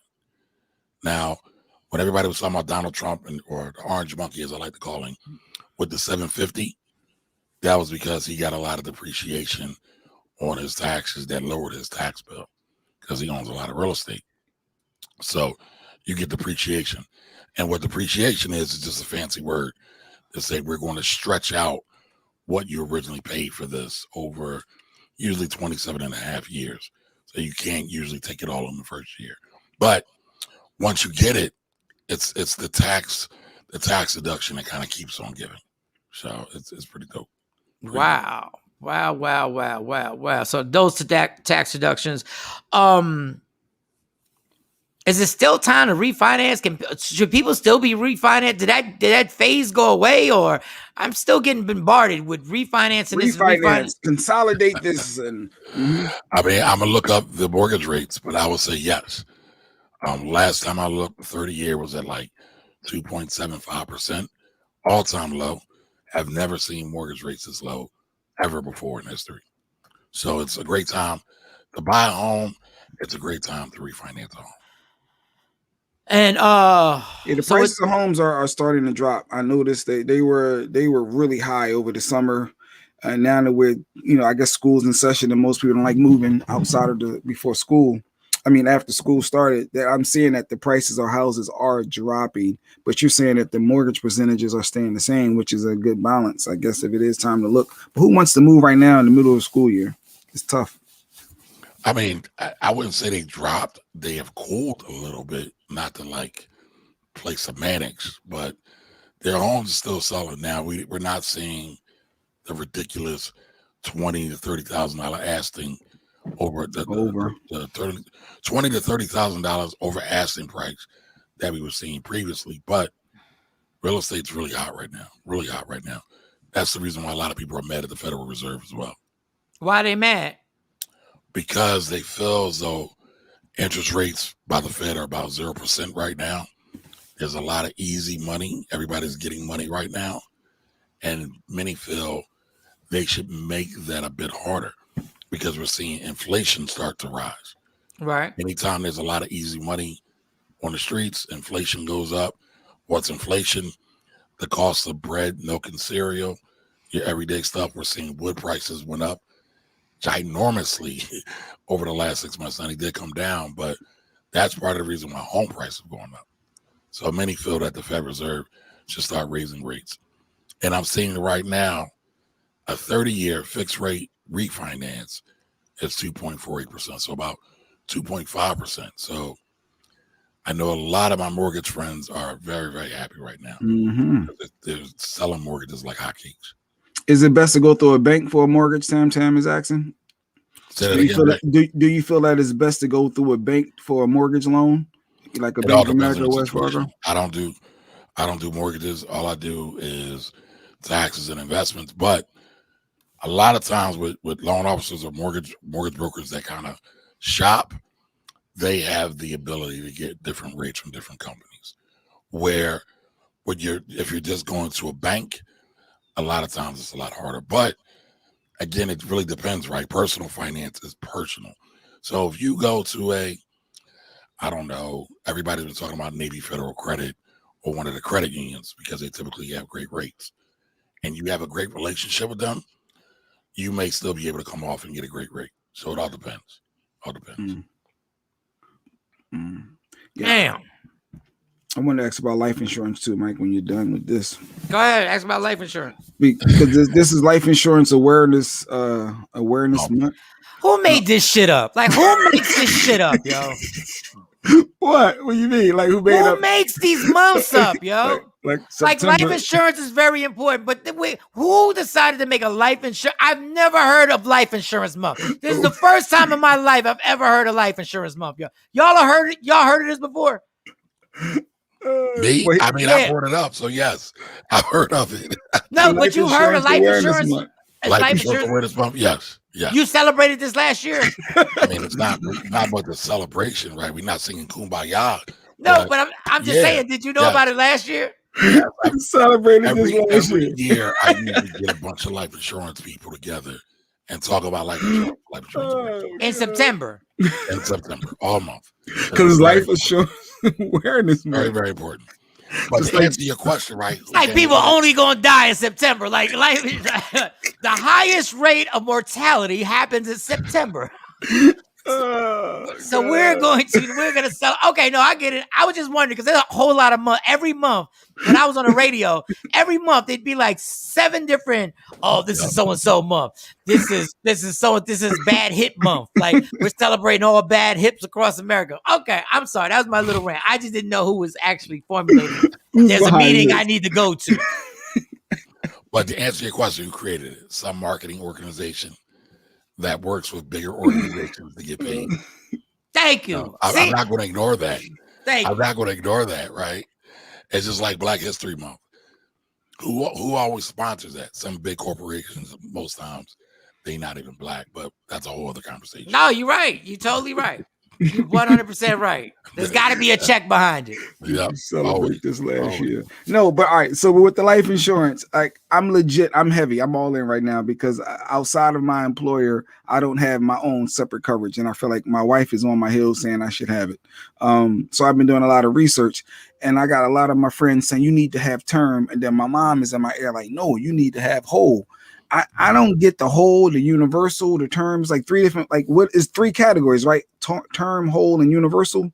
Oh, it's 4 categories. It's like a car. Just go get full coverage. Like a car. Like a car, I get full coverage. Like, I don't know. I don't know. Term, right? It's the cheapest. It doesn't. That's why I like term so much. Okay, go ahead. That's the right. cheapest. You got whole. It develops a cash value. You got variable universal. develops a cash value. You have universal life that develops a cash value. They're all different. They all have different purposes. How do I know which one is for me? How do I know for me, a young male, black male, stop it with the young. You stopped being young a long time ago. Don't make me use the N-word on this show. Don't make me use the N-word on this show. For the average listener, there may be a young 40, 30 in their high 30s to allegedly high 30s, mid 30s to mid 40s, something like that. Like, they don't smoke, they got a fairly healthy lifestyle. And like, what should they, be looking at to determine life? First of all, how are you fairly healthy when your body falling apart piece by piece? How are you fairly healthy? I fell off a ladder. You got shoulder problems. You got to get your knee replaced. Because I fell off a ladder. That's why. You got some high blood pressure. No, I don't. Man, listen. Go ahead. You eat bacon every day. Go ahead. I'm sorry. That's the last time I'm going to interrupt. Is it pork bacon or turkey bacon? It's pork bacon. It's the porky pork. Oh, you still eating that swine? Yes. Look, even our financial guy is getting on your health. The financial guy had to veer off. My blood work I get done every year, and it's been fine. I don't have high cholesterol. I don't have high blood pressure. I'm good. And I noticed they asked me about my credit. I thought we can get in. I wonder why they want to know about my credit. If I'm getting life insurance first. Let's life insurance. But they asked life insurance asked me about my credit score, and I thought that was weird. But gotta give you stress. Yeah, but go ahead. So which one? What should I be looking at? A couple key tips. So again, it all depends. Personal finance is personal. But here's the thing. Kids, no kids. Spouse, no spouse. Do you want to pay the cheapest amount? Can you afford it? Or are you okay with paying the bigger amount? Right? Term is the cheapest. Whole life is the most expensive. Which one works for your overall goals? Which works for your pocket? So hey, give me the one that when I die, the family gets like $150,000. Give me what's that one? What's that? All of them. All of them? So that's called your death benefit. So you can be a young 40-ish breaking down like me and Jay, right? Or you could be a real young 20-ish and get over $100,000. It all depends on what you want to apply for. But what do you get with the whole from the term? Like, what am I getting different? Like, if I got a 20-year, like Tam was asking about the young adult, if I got a 20-year term policy versus a 20-year whole life policy, somebody said I can borrow off one, and I just don't get the. You're not going to be on IG. The people on IG ain't going to be able to hear your question. I requested it. I'm there. Okay. All right. My bad. Go ahead. Just want to make sure. Jay act like he's not difficult about this. Yeah, I'm usually, but that time I was on point. But listen, y'all, none of this is scripted. It's all live. It's not all live. I'm just trying to understand. Happy Life Insurance Month, everybody. All right, 20 years. Go ahead. 20-year policy for term versus 20-year whole, borrowing against it. Not like, what am I getting different between the two policies? So for the 20-year term, you're getting coverage for 20 years. That'll be your cheapest term. That'll be your cheapest premium for 20 years. If you get whole life, that's for your whole life, as long as you pay the premium. Oh, so whole means your whole. So until I die, I got to pay that amount of money, and that's why it's more money. Yes, typically, but there's a caveat to that. You can, well, never mind. I don't want to get too technical with it, but yes, that's it. But you get to create a cash value with whole life. You get no cash value with term.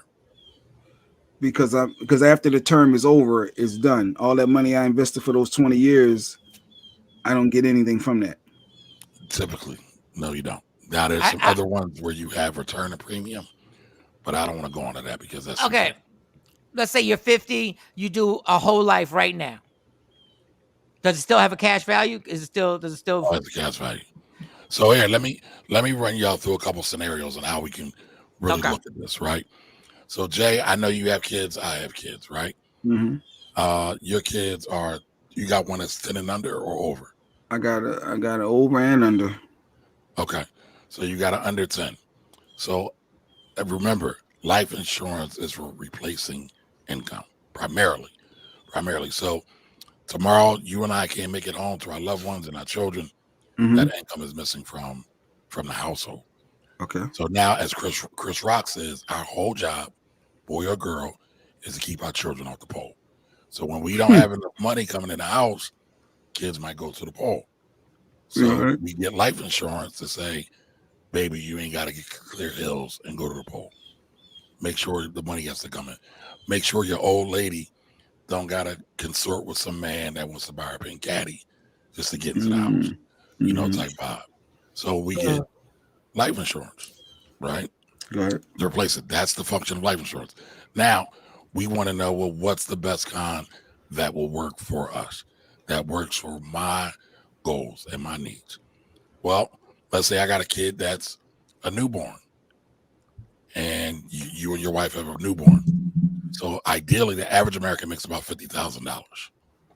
So you, over the next 20 years, will make $1 million coming into your house. You might want to get $1 million in coverage. Now, there's a lot of factors that go into that. Okay. How old are you? What's your health? What all that looks like? Because life insurance is just not given out like candy. Life insurance, there we go. Life insurance you have to be approved for it. So the life insurance companies will say, hey, you're worthy, you're not worthy. So you got to factor that in. But let's go with you're worthy. So we get $1 million worth of coverage. You're 20-ish. You got a young baby, and you don't have that much money.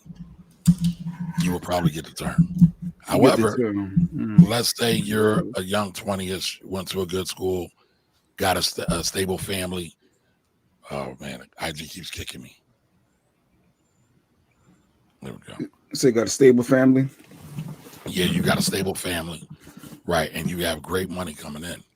So you might get old. Again, the money that goes into your whole life grows tax-free. There are many times people build up such great cash value and their whole life policies that when they get ready to retire, they can use that money as retirement income. It just gives me a headache. The whole thing gives me a headache. You're not listening, man. It's not that hard. It's not that hard. I was taking whatever the house value, whatever my debt is. I was just taking my debt, whatever I owe, then I was adding on top. So if my mortgage, to say if I got a... Stop. But what if it's not about your debt, right? Life insurance is a great way of building wealth. So what if you want your baby girl, your son, to have $1 million on their own? One of the best ways to do it is through life insurance when you're no longer here, obviously. So because looking out for them long term. $1 for it, literally. So got it. If I'm doing a $500,000 coverage to take care of the mortgage and car notes that ain't enough to bury me, that ain't doing it, because that's giving them enough to cover what they need to cover. But to set them up for generational wealth, go for that million, a lot more, a bigger policy. Right. Got it. But again, it all depends on everybody's situation. You'll hear a lot of life insurance salesmen say, "Oh, the Rockefellers got this and the Rockefellers got that." Well, you don't have Rockefeller money. What is give us a rant? I know you can't give us an exact, but let's say you wanted $1 million policy. What type of premium would you be looking at monthly? Depends. Age. What's your health? What's your age? Health. Life insurance companies are in the business of making money. So they know the earlier you buy the life insurance, the longer you'll live, the longer they can collect your premium. The older you are, the shorter you're going to live, the lower they'll collect. So they're going to charge you more. So it's really more or less depending upon your age and your health. But let's say I've seen $1 million policies for 30 years, for 30-year-olds for $20 a month term, right? And if it was whole life, it might have been double or triple that. I've seen. But it really depends. It really depends. Do they pay out all the time, or is the loopholes? They get people caught up like, now they ain't gonna pay out. Oh yeah, they've been paying that coverage. The person died, and you hear that a lot. No, I don't hear it a lot, but a lot of people talk about it. But I will say this: typically, if you are killed in the commission of a crime, they're not going to pay out. So life insurance companies again aren't dumb. If you die within the first 2 years of your policy, let's say if you commit suicide within the first 2 years of you getting the policy, they're not going to pay out. So, if you hit a drastic financial spurt, people get depressed, suicide rates are up. Many people say, well, my family might be better off financially if I get a life insurance policy and take my life. That's why cause of death is so important. Yes. So they won't pay because they said you self-inflicted that. Whoever created life insurance was a genius. Who was the person who actually created we're gonna cover you after you dead.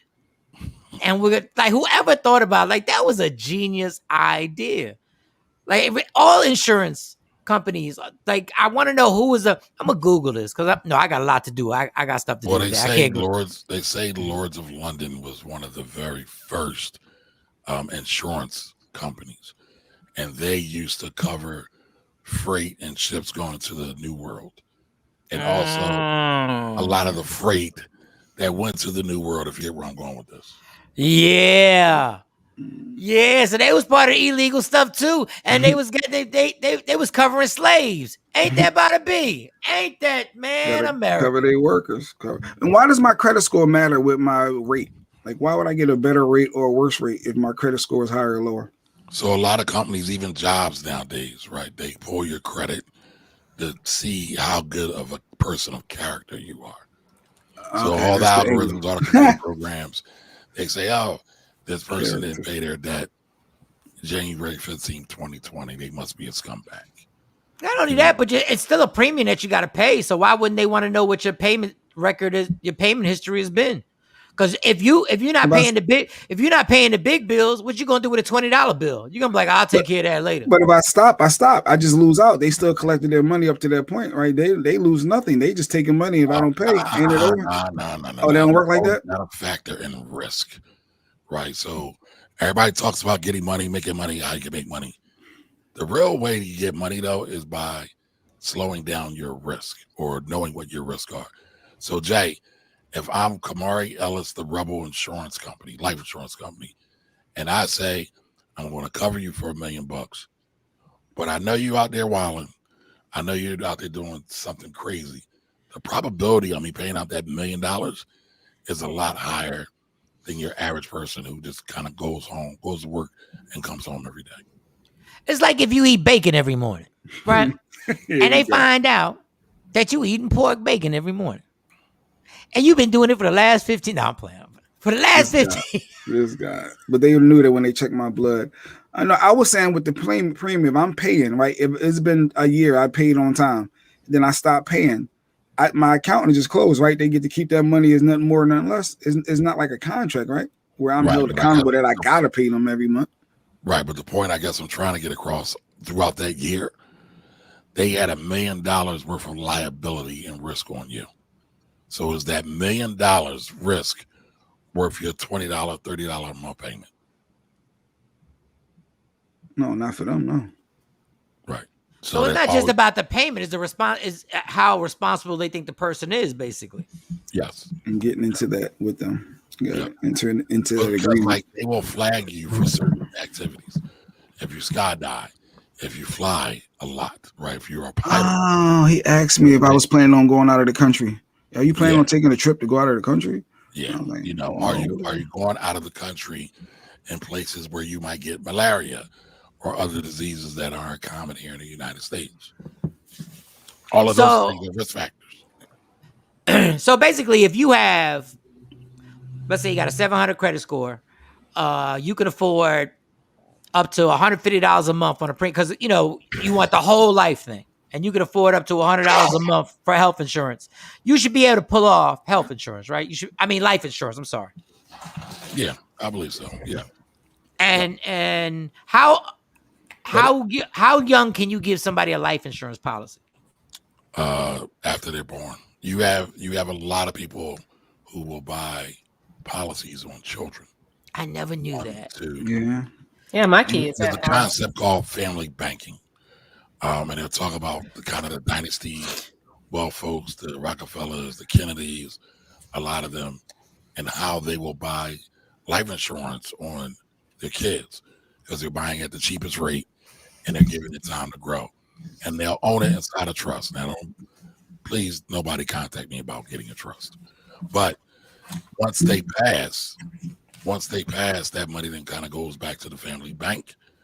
It funds their deal. Gives them money to buy cars and homes because what do we know? What's for certain? We're all going to die. We're born to die. Yeah. But I want to say this though, right? Some people buy different hybrids. Some people buy a term policy and a whole life policy.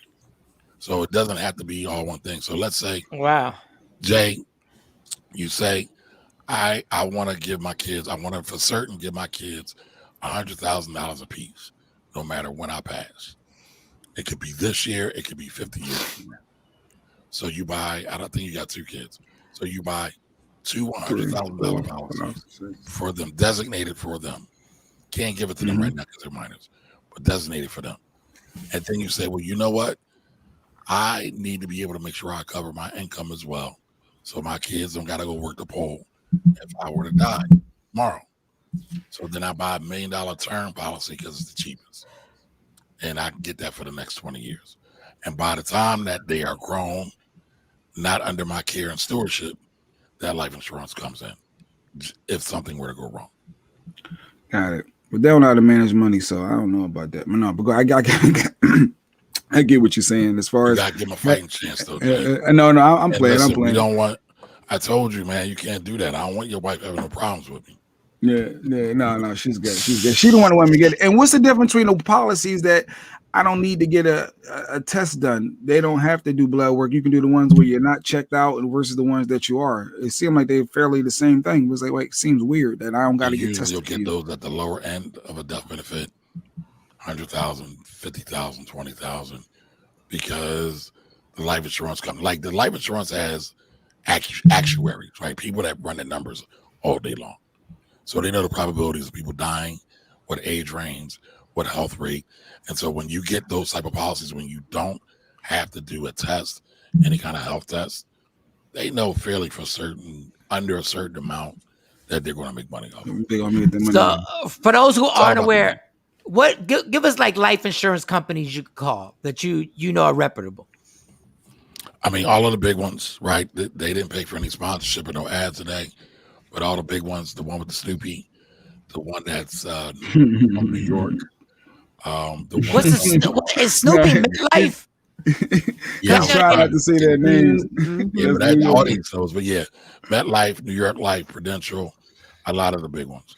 But there are some smaller ones though that are good as well. I like this AIG Direct. I really like these numbers they gave me, so that's the way I was leaning towards. But State Farm is cool. My man, Moses, our friend Mike.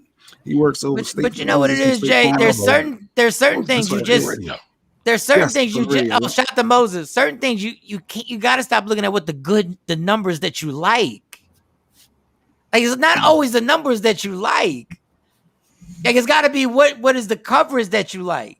Yeah, they all the same coverage though, ain't it? Pretty much. Is the coverage is, and then they have different customer service. Yeah, there's one of them you named. I got rid of. Right. And when you get rid of it, you got nothing for it, right? You just out. Nothing, because they messed up a whole bunch of stuff. And I could take a policy out on Mike too. I thought that was interesting. Like you could take a policy out on anybody. You don't even have to be like related to them. It depends. You have to have what's called an insurable interest. So if you and Mike are lovers, business partners, see, Mike, I got Mike's attention now, right? You could potentially take a policy out on him. But y'all business partners, I know y'all not lovers. But if you're a business partners, when you have to have, like we're business partners, but we have no contracts with each other. Doesn't matter. You could still take out life insurance as long as you can prove it. So if you're worried about me eating my bacon, he could take a policy out on me for a couple $100,000. But if there's no contracts, how do you prove it? How do you prove something like that? Well, you create the contracts, right? So yeah, when you do what's called a key man insurance or anything like that, and I know I'm introducing terms, right? What's key man? Key man is when you have a key person in your business. If their life was taken, they create a substantial loss in your business, and you need money to replace them. Oh wow! The key man insurance will come in and give you the money to do that. Or there's also, again, business succession planning, right? Not trying to be super duper fancy, but want to talk about the different uses of life insurance. Let's say y'all business partners, not an employee relationship. Y'all own a business 50-50, and Jay passes because he eats that terrible greasy bacon. And y'all own a business 50-50. So then now, technically, you are in business with Jay's wife, potentially. So instead of being in business with Jay's wife, you have a policy to cover that, and then you can pay her his share of the equity in the business. Mike better stay away from my wife if I die. He knows. Okay. I haunt him, but go ahead. I got two. He's stupid. I got two questions. Oh damn. I done made you forget. God damn it, Jay. You and your jealous rage. God, Jesus Christ. Oh, so you give your kids life insurance. Let's say you gave them a life insurance policy at 10. Can you borrow? Can they, as it grows and like at 28, can they borrow money against their life insurance? And second, can they sell their life insurance to somebody? So I want to talk about something. People under 18 years old, human beings under 18 years old cannot own contracts. Usually. Okay. By per law. You can have a life insurance policy on your child, as we talked about earlier. But the guardian usually owns it, just to make that point clear. The parent usually owns it. They can get a cash value policy, they can build it up, and they can use it for retirement when they get older. Or they can use it as like their personal bank when they get older. They can do all of those things when they get older. And can they borrow against it? Yes. When they get older. When they like, okay, they're like, so I get into them when they're 14. Now they're 35. Can they sell that policy to somebody? I saw it somewhere where somebody bought life insurance policies from people. Yes, it's called viatic. I think they call those viatical settlements. Yes, they can sell their policy. There's ways to do it. Damn. Not always the best thing to do, but there's ways to do it. And a lot of times people do that because they have some kind of health condition that might be terminal. The policy to them now is more important than to when they die. They might need it to live off of. And so that can be done. Wow, this got dark. I mean, it's life insurance. It's Life Insurance Awareness Month. But think about it like this, right? Let's make it a little light, right? What joy would you have knowing that no matter what happens, your baby girl or your baby boy is good, whether you're there or not, at least financially? Well, I'm gone. Right. It don't matter. No, go ahead. Yeah. No. Well, if you would be okay, listen, no diss to sex workers out there, right? But if your vision and goal is to have your baby girl working on a pole, then cool. What's the likelihood of that happening?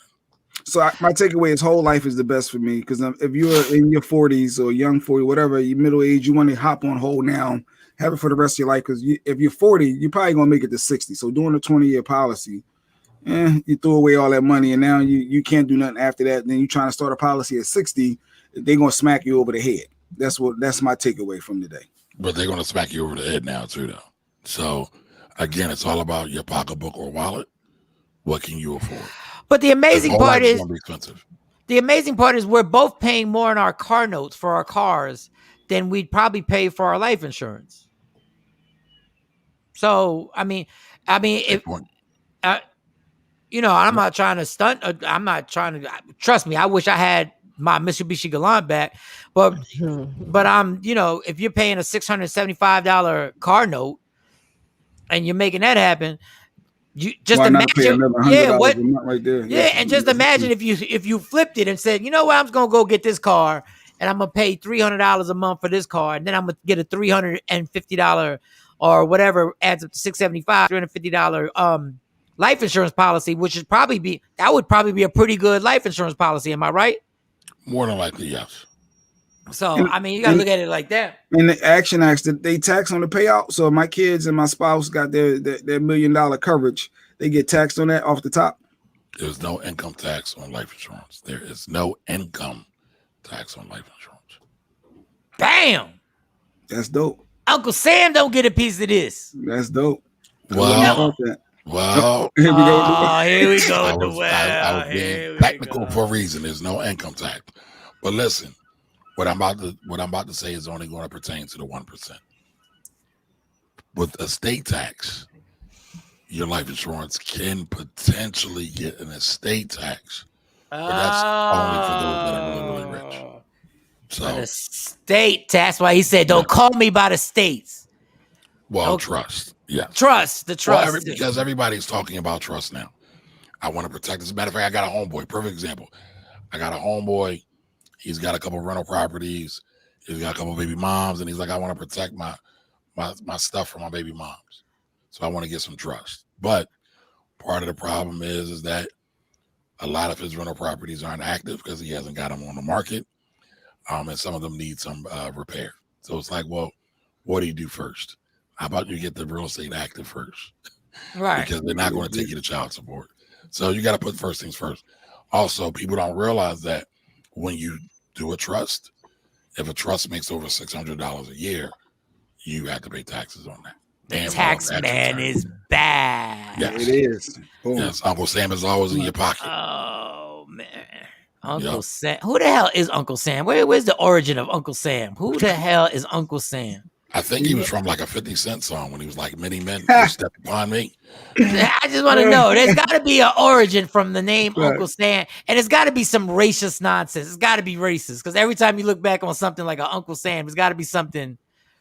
I always thought it was United States Armed Military or Army or something, USAM, but I'm not sure.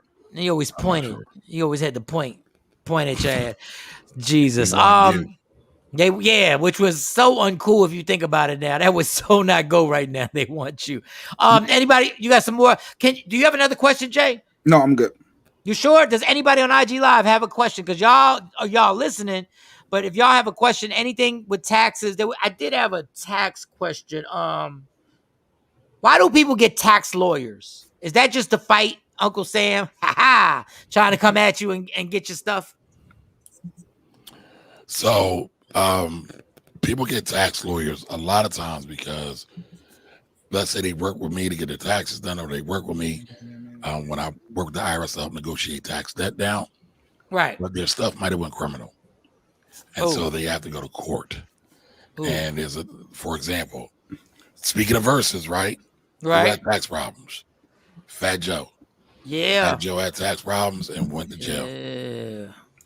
I'm pretty sure he had a tax attorney. Yeah. He had his tax issues. Right? Wesley Snipes. Yeah, Wesley Snipes went to jail. Lauren Hill. I feel like Ja Rule had some tax issues, but I'm not exactly sure with that whole case they had. But that's the main reason why you get a tax attorney. You get a tax attorney for that. Damn, what is going on with my brain today? Jesus, I just had another question. I should have written the damn thing down. Pork bacon. Yeah, no, I don't even. Yeah. What the hell? There was another tax question I had. A tax question. Jesus, can't even think about it right now. I can't even figure the damn thing out. Give them how they can contact you. You got like 3 or 4 months before the end of the year. You ain't gonna worry about taxes. No, I'm still doing my taxes from last year because I got an extension. I got to get them done this month. Oh, damn. So hold on, Jay. We should. One of the problems, right? I say this all the time. You say we got a couple more months. We should be tax planning right now. Most people overpay in taxes. Why? Because they don't maximize the taxes that they get. Many of us complain about the rich. But the rich always maximize their taxes or their tax situation. Yes. Average Americans can do the same thing. We choose not to because of that same attitude Jay has. We can just put it off. And guess what happens? Thanksgiving's around the corner. Like, you see how these stores are rolling it out. They got Halloween stuff out. Thanksgiving stuff's going to be out. Christmas stuff's going to be out. Then boom, 2020 is going to be here. And people will have missed the opportunity to do a lot of their largest tax planning to save themselves some money. And so I would say you should be tax planning now, especially if you got a business. You get some of the biggest tax breaks ever, being a business or a real estate owner. So I would say start now. If you have any question for the Finance Rebel, the IG's on the screen at the Finance Rebel. The Finance Rebel. He also has his own show on IG. When does that come on? Every Wednesdays, Wealthy Wednesdays at 8 p.m. 8 p.m. Wealthy Wednesdays. And listen, y'all if we were talking about a sex tape with J-Lo, y'all have a whole bunch of questions. These are the questions, the people that you need to have the questions for. He's here every Monday at the Finance Rebel. Go to his IG, go follow him, and DM him now since you didn't ask the questions. But it's all good, whatever. Man, appreciate you. And this is my question. If I want this, it just hit me. It's a selfish question. Hey, the best Texas I had is I was dealing with this guy in Philadelphia, and he really did a great job for me. He really did. The only problem was he had so many clients that it was almost like it got crazy when I got to Texas, and it was my bad. It went crazy. Then I got stuck with the franchise, the H&R Blocks or whatever, and it's horrible. It's horrible. It's ridiculous. But being lazy, I went along with it. If I wanted to do taxes with you, what information would I have to get other than what I have, which is nothing but 2 W-9s or whatever the hell they are? What information would I have to get you for you to be able to do my taxes and start off brand new with you? I would need last year's tax return or Right. your previous filed tax return. Ideally, the last 2 years and all of your tax information for the current year. And then I would also need to know some of your vital statistics, some of your personal information, married, not married, kids, no kids. Did you get a stimulus check or not? That's important. All of those things. Real estate holdings you talked about. Right. Business holdings. If you and Jay actually decide to do this business, start a corporation or an LLC, those are the kind of things that I need to know. And look at here. Peer pressure is everything. Deal Finding Diva. Deal Finding Diva says, if you do a tax amendment, does that raise your chances of being audited? Yes and no. So there are some people, for example, the mortgage industry is notorious for this.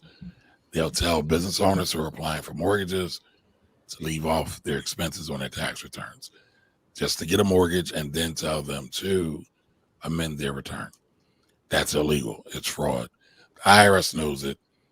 Do they enforce it super hard? Not super hard, but it can potentially raise a red flag or a chance of being audited if it's too crazy. So it's kind of a yes and no situation. But listen, here's the thing.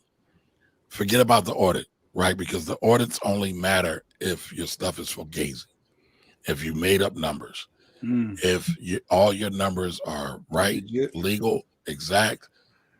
Don't worry about an audit because you'll come out of an audit with flying colors. And the most important thing is if you can document those expenses that you got, you should be all right.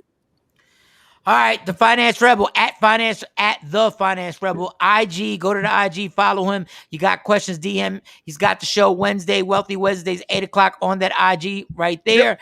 And he's with us every Monday. And I gotta go get my last 2 taxes, and I can just ask them for them, right? They should be able to give it. You can, but listen, if you can't get them, I could always do what's called pull your transcripts from the IRS. So it's nothing to stress over. All right, y'all. This has been good.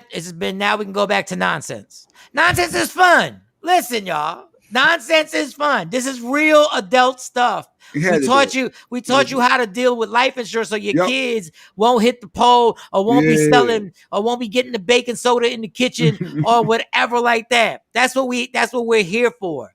And now we'll talk about damn Whack 100 got another version of Kim Kardashian sex tape. I'm sorry. That's what we have. That's what we have. Bring that up. That's what we have. I don't make the news. Thank you. Finance Rebel. Good luck. We'll see you Monday. Yes, sir. Later. All right, dog. All right, y'all. We're going to take a Black and Mild smoke break. Action said, when you get paid in cash, should you claim the proper amount? No, not at all, Action. I can answer that for you. Why would you do such a thing? Why? Oh, wait, the expert's still here. Wait. Oh, my goodness. You're trying to get people locked up. You're trying to get locked up. Don't listen to Jay Black, y'all. Bartenders don't do it. Barbers don't do it. Why should you? No, get out of here with that. Listen, they did that, so you ain't got to go through that, right? Listen to Jay. And then you mad when you try to get a mortgage, but you making $100,000 in cash, but don't nobody know about it. Bam. And they like, prove it. Like, whoa. It's right here. I got it in the bag. Barbers go through that a lot. Jay Black got caught by the Finance Rebel in mid hustle. Mother. I thought he clicked off. You're supposed to click off like that. Why you doing to people like that? Now I see why Shawn give you such a hard time about your money. He done got us in some scams. One day I'll tell you about these flat screen TVs they all got. That fell off the truck. I ain't get it. I said, y'all go ahead. They all caught that universal karma when they all exploded on the same day. It was like a Tuesday at 7:00. All over Philly, they were 200-pound flat screens blowing up in apartments all over the city. So before I go officially now, right? Yeah. You're supposed to pay taxes on any ill-gotten gains. I'm just saying. pay taxes on any ill-gotten gains? Yeah, basically, if you out here in these streets scamming, making money, you're supposed to pay taxes on that. Al Capone went to jail for tax evasion, not murder. Oh wow. Yes, he did. Yes, he did. Most drug dealers get caught up. Well, the ones that are like major, not because of the dope that they pushing, but the taxes they didn't pay. Pay your taxes, y'all. Pay your taxes. And Mike's story was allegedly, by the way. It was allegedly. I'm just saying. I'm just here to help the people. Flat screen. Just listen. Your lawyer bill is going to be higher than your tax bill. Touche. Jay said it. You out here in these streets, your biggest bill should be to your lawyer. But all right, y'all. I'm gonna take a Black and Mild break. Jay Black, any scams before we go that you want to promote? Anything else? No, that's not my lifestyle. Did y'all get this news about AJ Johnson? AJ Johnson, the comedian. AJ, yeah. What about he passed away? Mm-hmm. What he passed away from? The cause of death is not unknown. From Friday? Ezel. Yeah. Ricky Smiley just put it up, but I'm seeing the stories now come in about it. Wow, that's horrible. Man. Rest in peace, AJ. I did a show. Yeah, every comedian's gonna say it, so I don't want to say it. But yeah, I'll say it. I did a bunch of shows with him. Cool dude. So according to Media Takeout, it happened because he had a heart attack. According to Media Takeout, but it's Media Takeout. Heart attack? How old? Was he old? 56. No, he was 56. He was only 56. I didn't know he was 56. Wow. He's ill. Wow. Damn, AJ. Well, RIP to him. Prayers to his family and friends. And goodness gracious. It's always a hard year. We always say it's been a hard year as if more people passed away this year than last year. It's always a hard year. We're always losing people, and that's just the progression of life, and it's unfortunate. RIP to AJ Johnson. Hopefully he had life insurance. Now, Jay, I was thinking that, but I didn't want to say it. I didn't want to be. Okay. It's Life Insurance Awareness Month. Celebrate. So September is Life Insurance Awareness. It's official. Yes. We talked about it. Yep. All right. Y'all can keep going. We got to go. Taking a Black and Mild break. Okay. All right. Everybody on IG Live, we'll be right back. Give me like 3-4 minutes. And this is why my life insurance is going to be higher than everybody else's anyway. All right. Later, y'all. Takeover Legends. Yeah, yo. Shawnee. Oh, Shawnee, you waiting on me? I don't me? know what you played. Yeah. I didn't play anything. I'm like, Shawnee's back there. I ain't got to do nothing. Shawnee's back. Here we go. What up, y'all? It's Michael Shawn from Michael Shawn and the Takeover Legends. And just in case you missed the show, check this out. Real quick before we go, Mike was very, very sweet and a good person. I could tell right away that he was a good human being. You know what I'm saying? And I saw a lot of fair weather friends around him. You know what I mean? Where anybody can play a good friend on the Instagram and look a certain way, but I just feel like Mike is a good person. And if you sit down and talk to him, you'll know that within 5 minutes. I knew that from the first day I sat down and talked to him in the break room, that he was a good person. And I don't throw people away when they have struggles. I actually think that makes people more dope when they're okay to talk about them. You know what I'm saying? And he's okay making fun of himself.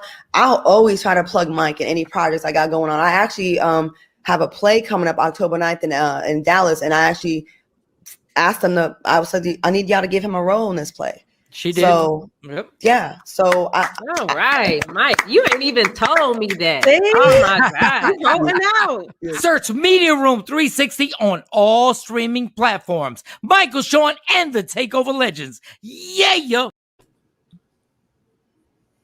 What up, y'all? It's Michael Shawn from Michael Shawn and the Takeover Legends. And just in case you missed the show, check this out. Like when you went into these circles with these battle rappers, like it's full disrespect.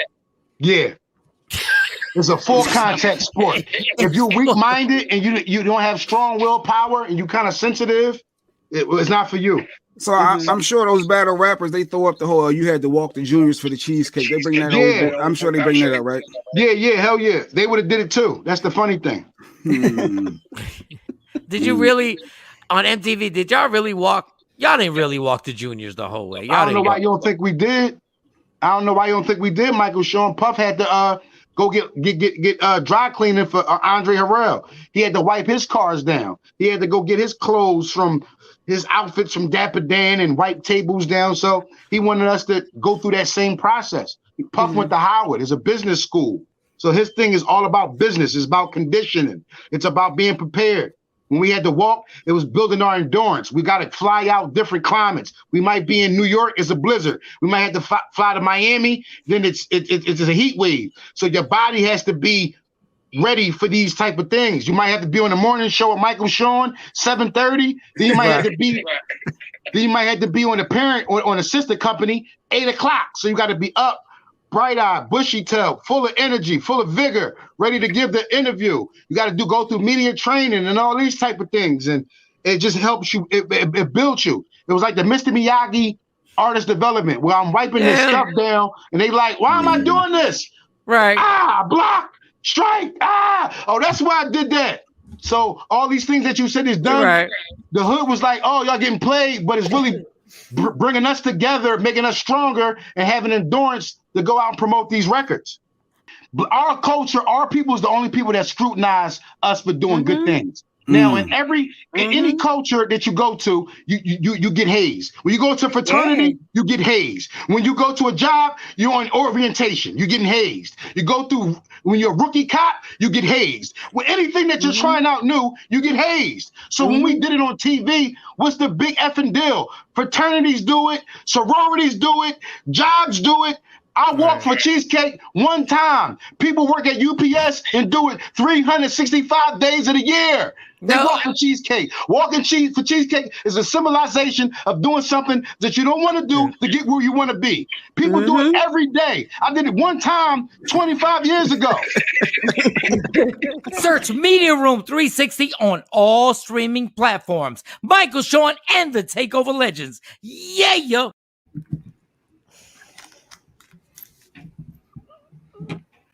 Michael Shawn and the Takeover Legends, where the truth hurts, but also makes you laugh. Baby, tap in. Tap in. Don't never stop if you want to be on top. Yeah, Michael Shawn and the Takeover Legends, Shawnee Scott, Jay Black, Sexy Mo. We forgot about the Emmys. The Emmys happened last night, y'all, and Cedric the Entertainer was the host. Seti, did you watch a little bit? I watched a little bit just to support Cedric. I watched a little bit of it. Shout out to Cedric the Entertainer. On the Low has a super successful sitcom on CBS that's been going on for years. So shout out to him. Debbie Allen got the Governor's Award. She's trending right now on Twitter for her speech. She had a nice speech. You saw a black person won, a black lady. Won. Yeah. That's all we're worried about. You know, that's what I've been looking for. I ain't gonna lie. I'm like, yo, where the black people nominated? Did they get anything? Award shows just have lost their luster. I don't know what it is. But Seth Rogen, comedian Seth Rogen, white dude. I love when guys go up there and say the honest truth.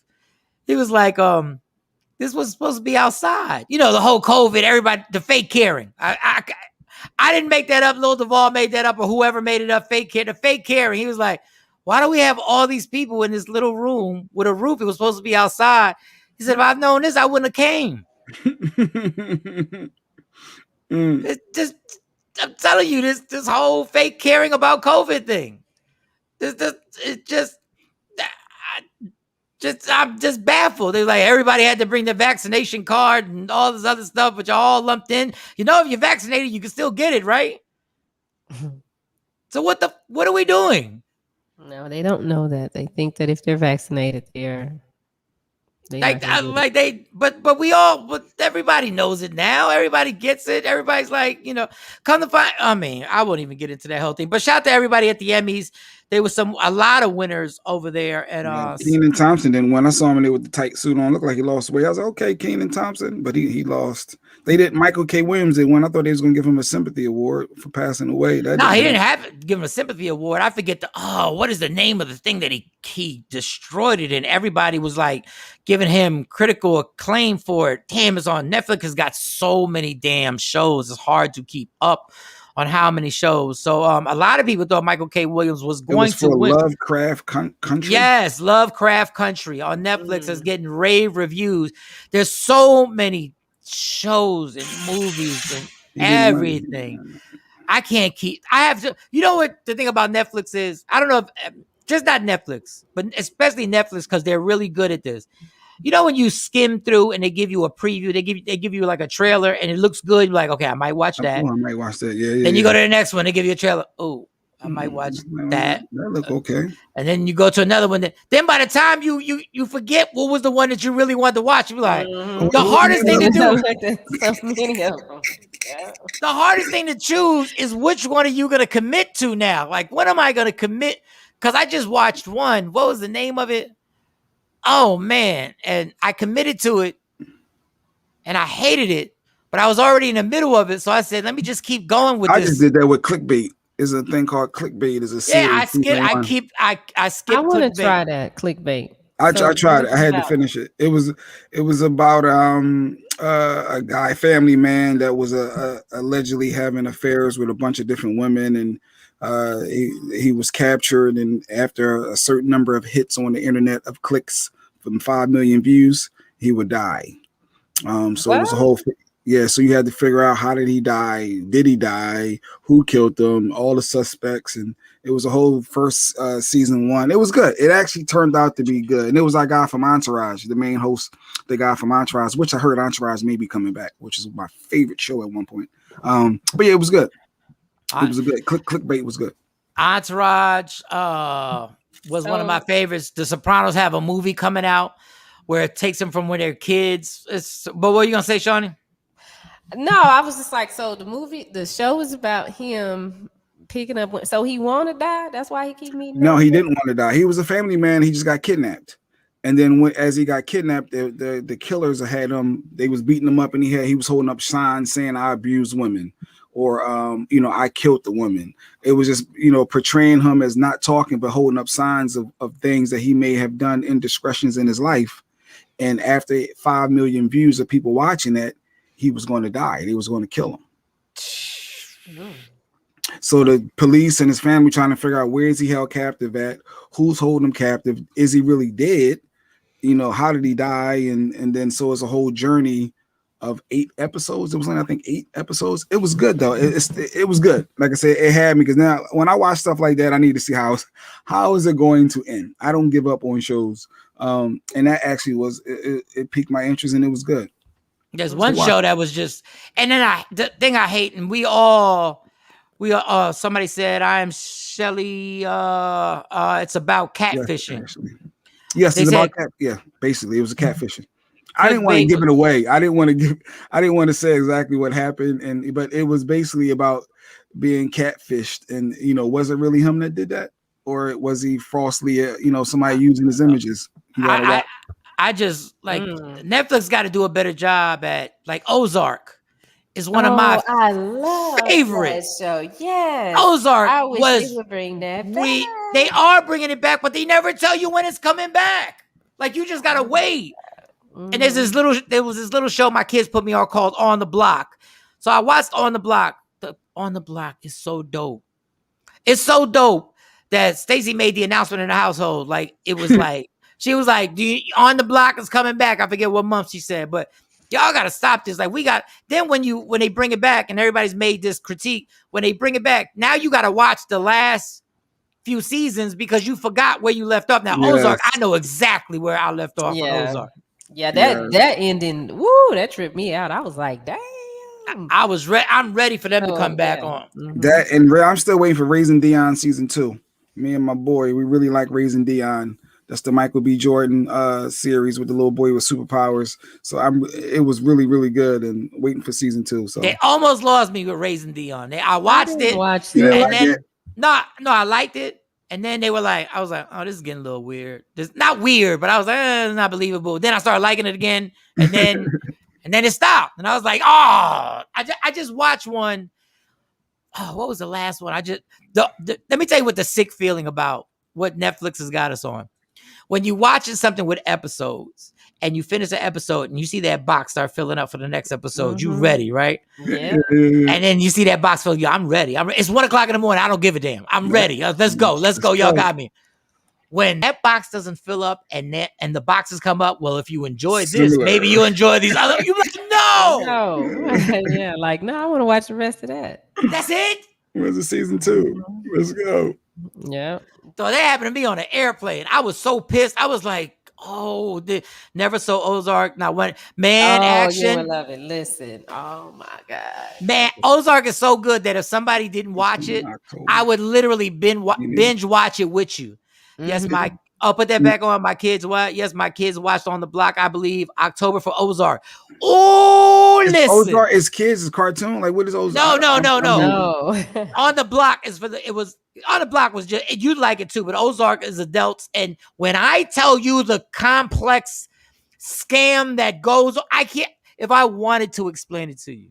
Yeah, you give too much away. It would take like an hour to get into all the details.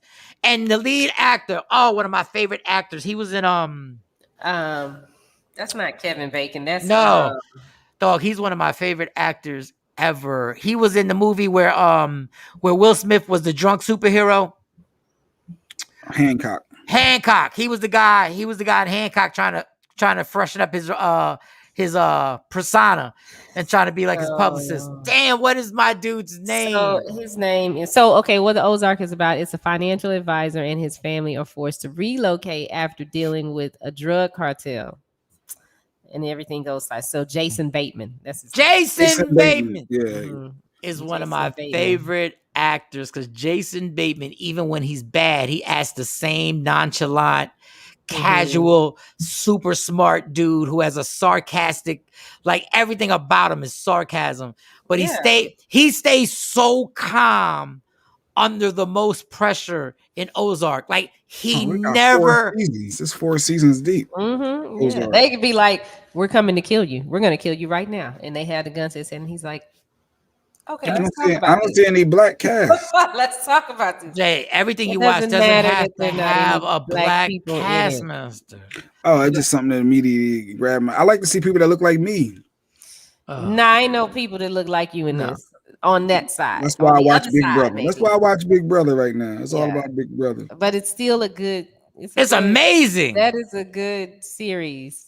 Like I binge watched that because I don't think I got onto it until it was in season 4. Because Bink kept telling me, "You need to watch it. You need to watch it." I watched the whole thing in like probably 2 weeks. Get on IG, y'all. But yes, Ashley, Jason Bateman is that guy. Yes, he's that. He's the one that is funny when he's not even trying to be funny. It's I love Ozark back in October. Why did I just get excited? Slow down, son. You're killing them. What are you doing right? Oh, I thought that was Jay Black getting on my IG. It was somebody else that had Black in the name. Jeez Louise. Yes, actually. Entourage that was my show, and they said they may be doing a reboot. There wasn't a lot of black people in Entourage. Yeah, I didn't watch that one. Only black people were guest stars on Entourage. Entourage was that was before Netflix. Think about it, that's before Netflix was even. We don't even know what TV was like without Netflix and Hulu and Amazon Prime and whatever else they got going on. But a lot of people. Somebody just put R.I.P. to AJ Johnson, the comedian, and our prayers go out to him. I don't have any documentation on this, right? I don't have any like FDA approves this statement, but being a comedian as an occupation may be one of the most unhealthy occupations you can do.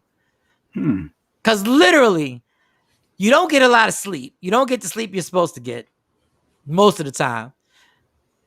And the tradition after you do your job is to get drunk, hang at the bar, and do a bunch of. I'm not saying AJ did this. I'm just saying when it comes to jobs that you do, it is okay.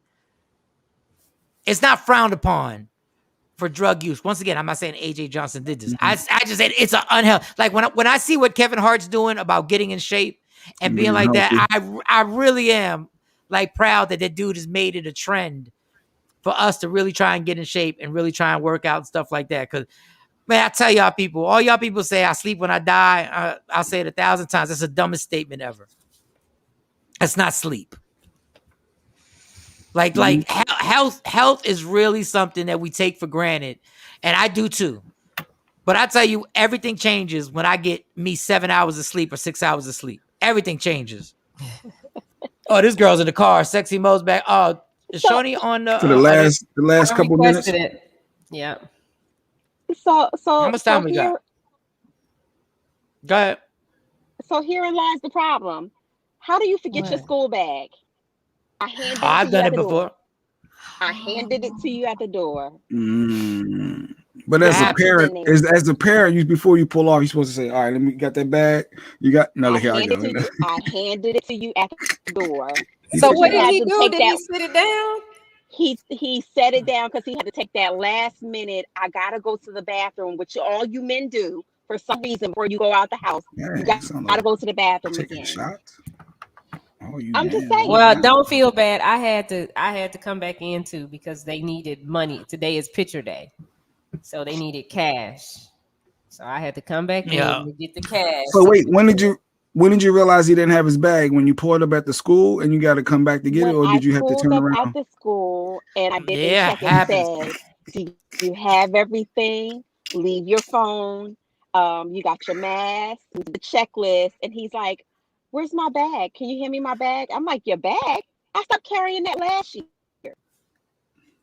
Ashley Newman, Mike, they stopped filming in October, and then it still has to come to the screen. It's also going to be its final season, so you got time to catch up, J Black. Okay. The Ozark Ozark is the absolute monster beast. Arkansas. Sexy Mo Rolling Backpack Chronicles. Let me tell you, the worst beat. I think the last kind of beat down I got from my dad was because I missed the bus, right, to go to high school, right? I missed the bus. Yeah, I missed the bus. I missed the bus. And I knew I should have just taken the L and just walked. Now, my dad had no problem driving me to school. The problem was I didn't have any books on me going to school. All my books was in my locker. Ain't that how we did in high school? Yeah, we'll take no books on it. I'm a cool kid. I don't know about you, but I'm a cool kid. Right. Now, mind you, my philosophy was I can get everything I have to get done in homeroom and in study hall. I got a system. Mind you, I also had some people who looked out for me and they were the plugs on the homework. Because if you think I'm adorable now, you ain't see me in high school. So I had my whole strategy right. Like my whole thing was all I had when my dad said, just graduate. I already knew a 2.0, I'm graduating. I'm not rocking for 3.0s. I'm not an overachiever. I'm not that type of person. I don't overachieve. I had the whole thing locked and settled. So even in my junior year, I was like, I was good. So I'm in the car with my dad. My dad's driving me. He already pissed off. He's smoking a cigarette. He's like, where the F is the book bag? Where are your books? I said, no, I got everything done. I didn't have any homework. I didn't know that would spark his curiosity. So I knew once he went home, I didn't know, but once he went home, he had his my mom call the school for no reason. There was no trouble. There was no nothing, right? So he talked to the guidance counselor, and I guess the guidance counselor told him, let me look into Mike's file. And I think I told y'all this before. And he got mad that I had a file. He thought I had a file because I was bad. Now I was bad, but I didn't have a file. Everybody got an effing file. Everybody has a file. I don't know, Mike. So there was a report card. There was a report card that literally had dropped like 2 weeks before that. They didn't need to see the report card. I was good. It was a 2.0. We're good. There was like a D. There was like a D mixed in with some C's. But other than that, everything's fine. Good. Yes. So I'm just walking, get off the bus. Ain't nothing like a random ass whipping that catches you off guard. I open the door and my mom gave me this look, and I'm like, "What's wrong with you?" I said, "Hey, what's going on?" Something you want to tell us? God damn! Oh my God! What? I can't even feel it out because my dad's already in the kitchen. And my dad's like, "Oh, so you got a file?" I don't even know what he's talking about. I said, "What do you mean?" I talked to your guidance counselor. You got a file. And there go the punches flying. What the? Like, I didn't even have time to explain. Everybody got one, Dad. Wait. I was so disgusted. First of all, how you hit me with a body shot? When did that start happening? Normally it's there. How you gonna work the body? Like, who does that? You trying to win by decision, bitch? Like, what are you doing? Like, Does that make you a bad parent though? If you want your child just to graduate, they don't necessarily have to be at the top of the class and in the 3.0. That make you a bad parent? No, my dad knows I didn't give a damn. And there was nothing you was going to do to change. I said, just get me in these streets and I'll make it. Just get me in these streets and I'll Jay make Black. it. Jay Black. Jay Black, do you remember changing your report card? Yes, I didn't realize that if I change it, I thought it would be it and I'll be done. I'm good. I didn't know that it could be researched and verified and get caught. Yeah, so what kid didn't try to change their report card? I haven't changed my report card. Never, no. My best friend in high school was an art major. And he could change grades so crazy, right?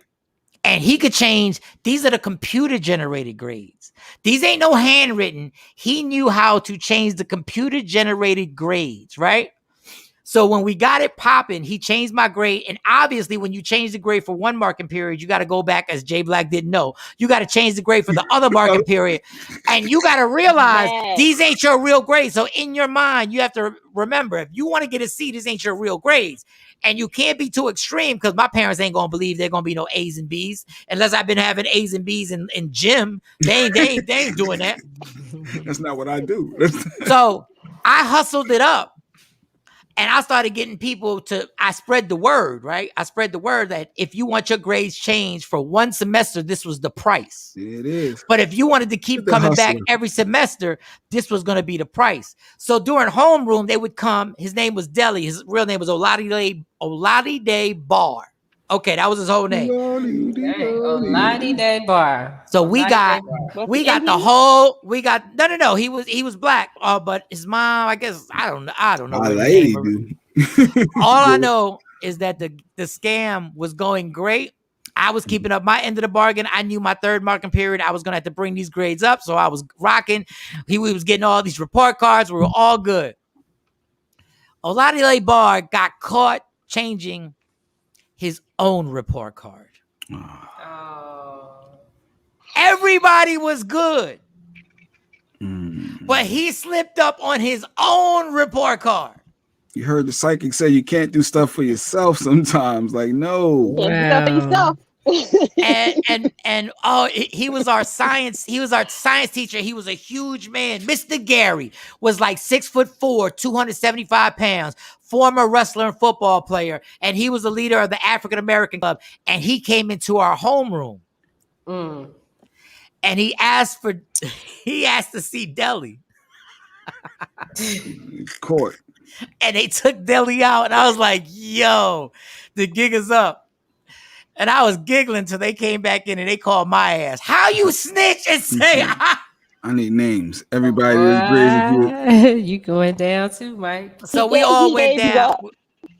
No, he didn't give me up. The people who gave him up said the reason they found out about him was through Mike. And they bring the plug before the plugs were out. Who had the money? Who had the money? Did you take the money? No, we split the money. I'm always fair with money. Yeah, but but you did they hand it to you or they handed it to him and he split it with you? They handed it to me. Like he wasn't good. They handed it to me. So I got the money in exchange. And the funny thing is I didn't even get in a lot of trouble. Kathy Blackmile says I never changed my grade, but I made a teacher change it because she gave me a 70 and I knew it should be at least a 90. She scratched it out and initialed it, but it looked suspicious. How the hell, what type of hater teacher gave you a 70 when it should be a 90? That discretion is crazy. But that 9 and 7, that's an easy one. That's an easy circle. Yeah. And before we wrap up, so in the 7th grade, I went to a Catholic school, and that's when they had the report cards that were cardboard, right? That was straight, they were straight. Yeah, they were like hard. They're not cardboard, but straight, like real stiff paper where you just open it up and fold it, close it. And the teachers would handwrite. The teachers would handwrite the grades, right? So when I was sitting, my last name starts with an A, so I always sat at it right in front of the teacher's desk. So when I'm sitting there in the beginning of the year, it's somewhere in the beginning of the year, somewhere coming towards report cards or whatever, our first report cards coming, I see a bunch of blank ones with no names on it. Let me get that. You shouldn't have put it in front of me. Miss Tracy had them right on the desk. He had blank COVID vaccination cards. Yeah, I grabbed one and I put it in my backpack. Now I'm sitting there going like, if only she's missing, one? Go ahead. no, I'm going for self. Like I'm like, it's just me. I just need. So every year, so now I had to get Blaine Foreman, and for some people, for some reason, people who are left-handed seem to have better handwriting than people who are right-handed. I have no evidence. All I know is everybody I know who's left-handed has some great cursive, and he has some amazing handwriting. So what I did is he did my report card every period, every marking period. So I had my own, I had the real report card, I had the fake report card. Blaine would sign it for my parents. So I was going through marking periods after marking periods. But mind you, I didn't even have the common sense to try and keep my grades up. They were trying, and the white lady came up to me and said, Miss Tracy said, we need to talk to your mom. We've been trying to call the house and whatever. I said, yeah, you know, my dad travels a lot and my mom works at night. I lied. I was living in a perfectly good suburban household, y'all. And I made a scene. I gave them the pity party, and they believed the profile that I was struggling and that my parents weren't around. Mind you, Oh my goodness. this is 1985. In 1985, 86, and I'm just saying this to put it in its proper context. Oh my God. In 1985, 86, my dad was making probably $150,000. In 1985, 86. We were good. I gave them the poor people thing. I was really on my mom works at night. My dad's never home. I tried to make it look like my dad was a bad dad the whole nine. One day my dad decided to donate something to the school. Oh my God. And he came to donate something. And I saw him in the hallway coming. And I said, why is he here? And I said, hey, Dad. No, I didn't say, hey, Dad. He came up to me. He hugged me. And I said, Dad, but I didn't say Dad loud. So as he walked by, Miss Johansson came by. She said, is that person related to you? And I was like, kinda. And, depends on what you mean by related. I swear on everything. My mom will certify the story. Miss Johansson's eyes lit up. And grabbed my dad. And my dad said, hey, how are you? My dad was straight in his business. How are you? I'm Mike so-and-so, and I'm Michael's father. How's, very nice. So I'm here to donate this to the chemistry department. And so she said, we have been trying to contact you and your wife for weeks. And my dad looked at me and looked back at Miss Johansson. And she says, I know you're busy. And she said something like, and I'm surprised because Mike says he doesn't see you often. And she said, do you have a minute? And my dad had the thing he was going to donate, and he had his suitcase. He's in a suit. Dog, my dad would pick me up from jail in a suit. Swear on everything. The day my dad bailed me out, he bailed me out in a suit like he's the lawyer. He put his briefcase down. He said, I have as much time as you need. She brought down every one of my teachers, and they went into the principal's office, and they said, and they looked at me. All the teachers said, you can go to class now. No. Hey, Sweating. Dog, I was so scared I fell asleep in class. You ever get that scared that you get sleepy? I fell asleep in class. When I came home, the gig was up. They gave my parents every last grade. And then my dad was like, my wife signs the report cards. Kinda, yeah. So they were like, my wife signed. I don't get how she didn't see this. My mom never saw the actual report card. She saw They had, when I went home that day, I already knew I really felt like I was going to die. Like, I'm not saying it's a joke. I really felt like I was going to die. It's over. It's over. Dog. And when I walked up the steps to the house and he was in the kitchen, he was smoking a cigarette all in the house. He said, I'm so effing disgusted with you. I'm not even going to touch you. And I said, well, good. And he creeped around. There was two ways out. There was a way in the kitchen and there was another way out the kitchen. And I didn't even hear him stepping. And as I walk into the room, I guess he changed his mind about not putting hands on me.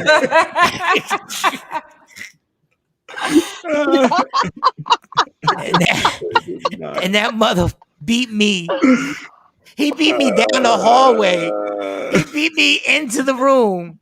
And then after he beat me, he threw me through the closet doors. Oh Lord. And then no, dog, that was the worst I've ever gotten it. Like when he picked me up and threw me through the closet doors. Yo, that's what we used to growing up. He left me. The closet doors collapsed. So I was laying on top of the closet doors in my closet, like clothes are all over me. And he just walked out. Oh, I can see it. And it was like 3 days later where we had to have an emergency meeting with every teacher in the 7th grade in my religion class. And the funny thing is my dad had the nerve to say, like after everything had settled, like after the ass whipping and all that other stuff, I never forget I was doing my homework. Because now I'm doing my homework every day. I got to do the homework in front of them, the whole thing. You know, they got to sign my homework. Then they found out the report cards had been They don't forged. trust you. Yeah. They found that the report cards have all been forged. They were like, everything's been forged. Mike has a whole new identity. Like he has a whole different identity. And I remember being on the rug, doing my homework, being meticulous now, doing everything. And my dad said, he walked up to me and he was like, yo, why would you lie? Like, why would you lie that much? Why? And in my mind, I said, I don't know. And what came out of my mouth was like, Dad, I don't know. But in my mind, I said, bitch, because you threw me through a closet door and I knew that was going to happen if I told you the truth. I wanted to avoid what actually happened. I was trying to avoid the detail. That's why. So that was my ass whipping story. And now we can wrap the show up. Gotta go. That's what we're gonna call this segment "Long Story Longer." That's gonna be called "Long Story Longer." So that all came from the knapsack. Hilarious. So if I was your son, if I would get in his ear, don't forget your book bag ever again. Forget it ever again. Because she might get nosy and want to figure out what's really going on in school, and you don't want that problem. I'm not today. You what? I'm always at the pool. Oh, she said she's not beating ass today. Yeah, come on, you can't do that. We're better than that. All right, y'all. All right, it's been a good show. Good morning. Happy birthday again to my mama. Happy birthday. Gloria, Gigi mom, Glam mom, all in name, Sapphire. Happy birthday. Happy birthday. Happy birthday. Yes. And Action said, pick up some Powerball tickets and Mega Balls. $500,000 is up for grabs, y'all. So, that's what I wanted to ask the finance rebel. Damn it. Ooh. That was my hypothetical question. What should be the first thing you do if you won the Powerball or Mega Ball? Because I just saw it was like $473 million. So we ask them next Monday. Ask them next Monday. Yeah. Let me write that down for tomorrow. $470 million for us to see what we would do if we actually won this. I'm not saying I would desert you guys, but I would disappear for a few weeks. So I just want to let yeah. You say you disappear for I wouldn't stop doing Media Room 360 either. I wouldn't stop doing that. But it would be revamped. But we take like a 3-week vacation. And then we'd all take like a 3. Like if I won $473 million, I think all 4 squares should be good. I will hope so. Yeah, I think all 4 squares should be good. Let me think, because then it's only gonna. Then you got to half of that. Yeah, taxes. So it's really like 250 or something like that. 250 million. I gotta. All right. We'll have to figure it out. We'll figure it out. like it happened. But yeah, let's play. Y'all can't retire forever, but y'all could take the year off. Maybe I go play the lottery today. I don't usually play. Thank you, Shelly. Thank you, Shelly. I tell her you said happy B-Day, Shelly. Thanks, D. Marie. Happy birthday to my mother. God bless y'all. Love me for who I am, not who you want me to be, because I can never be that. And understand there's only one thing in life that's guaranteed. It will end. You fight for everything else in life. Parking spots. You fight for everything. Fight for your happiness and never let nobody take that from you. It's Michael, Shawn, Jay Black, Sexy Mo, Shawnee Scott. Shout to the financial rebel. All right, Dave, we'll talk about that tomorrow. Yeah, we'll talk about tomorrow. All right, y'all. We're gone. Takeover Legends. Tomorrow morning, 6 a.m. Yeah. Michael, Shawn, and the Takeover Legends, where the truth hurts, but also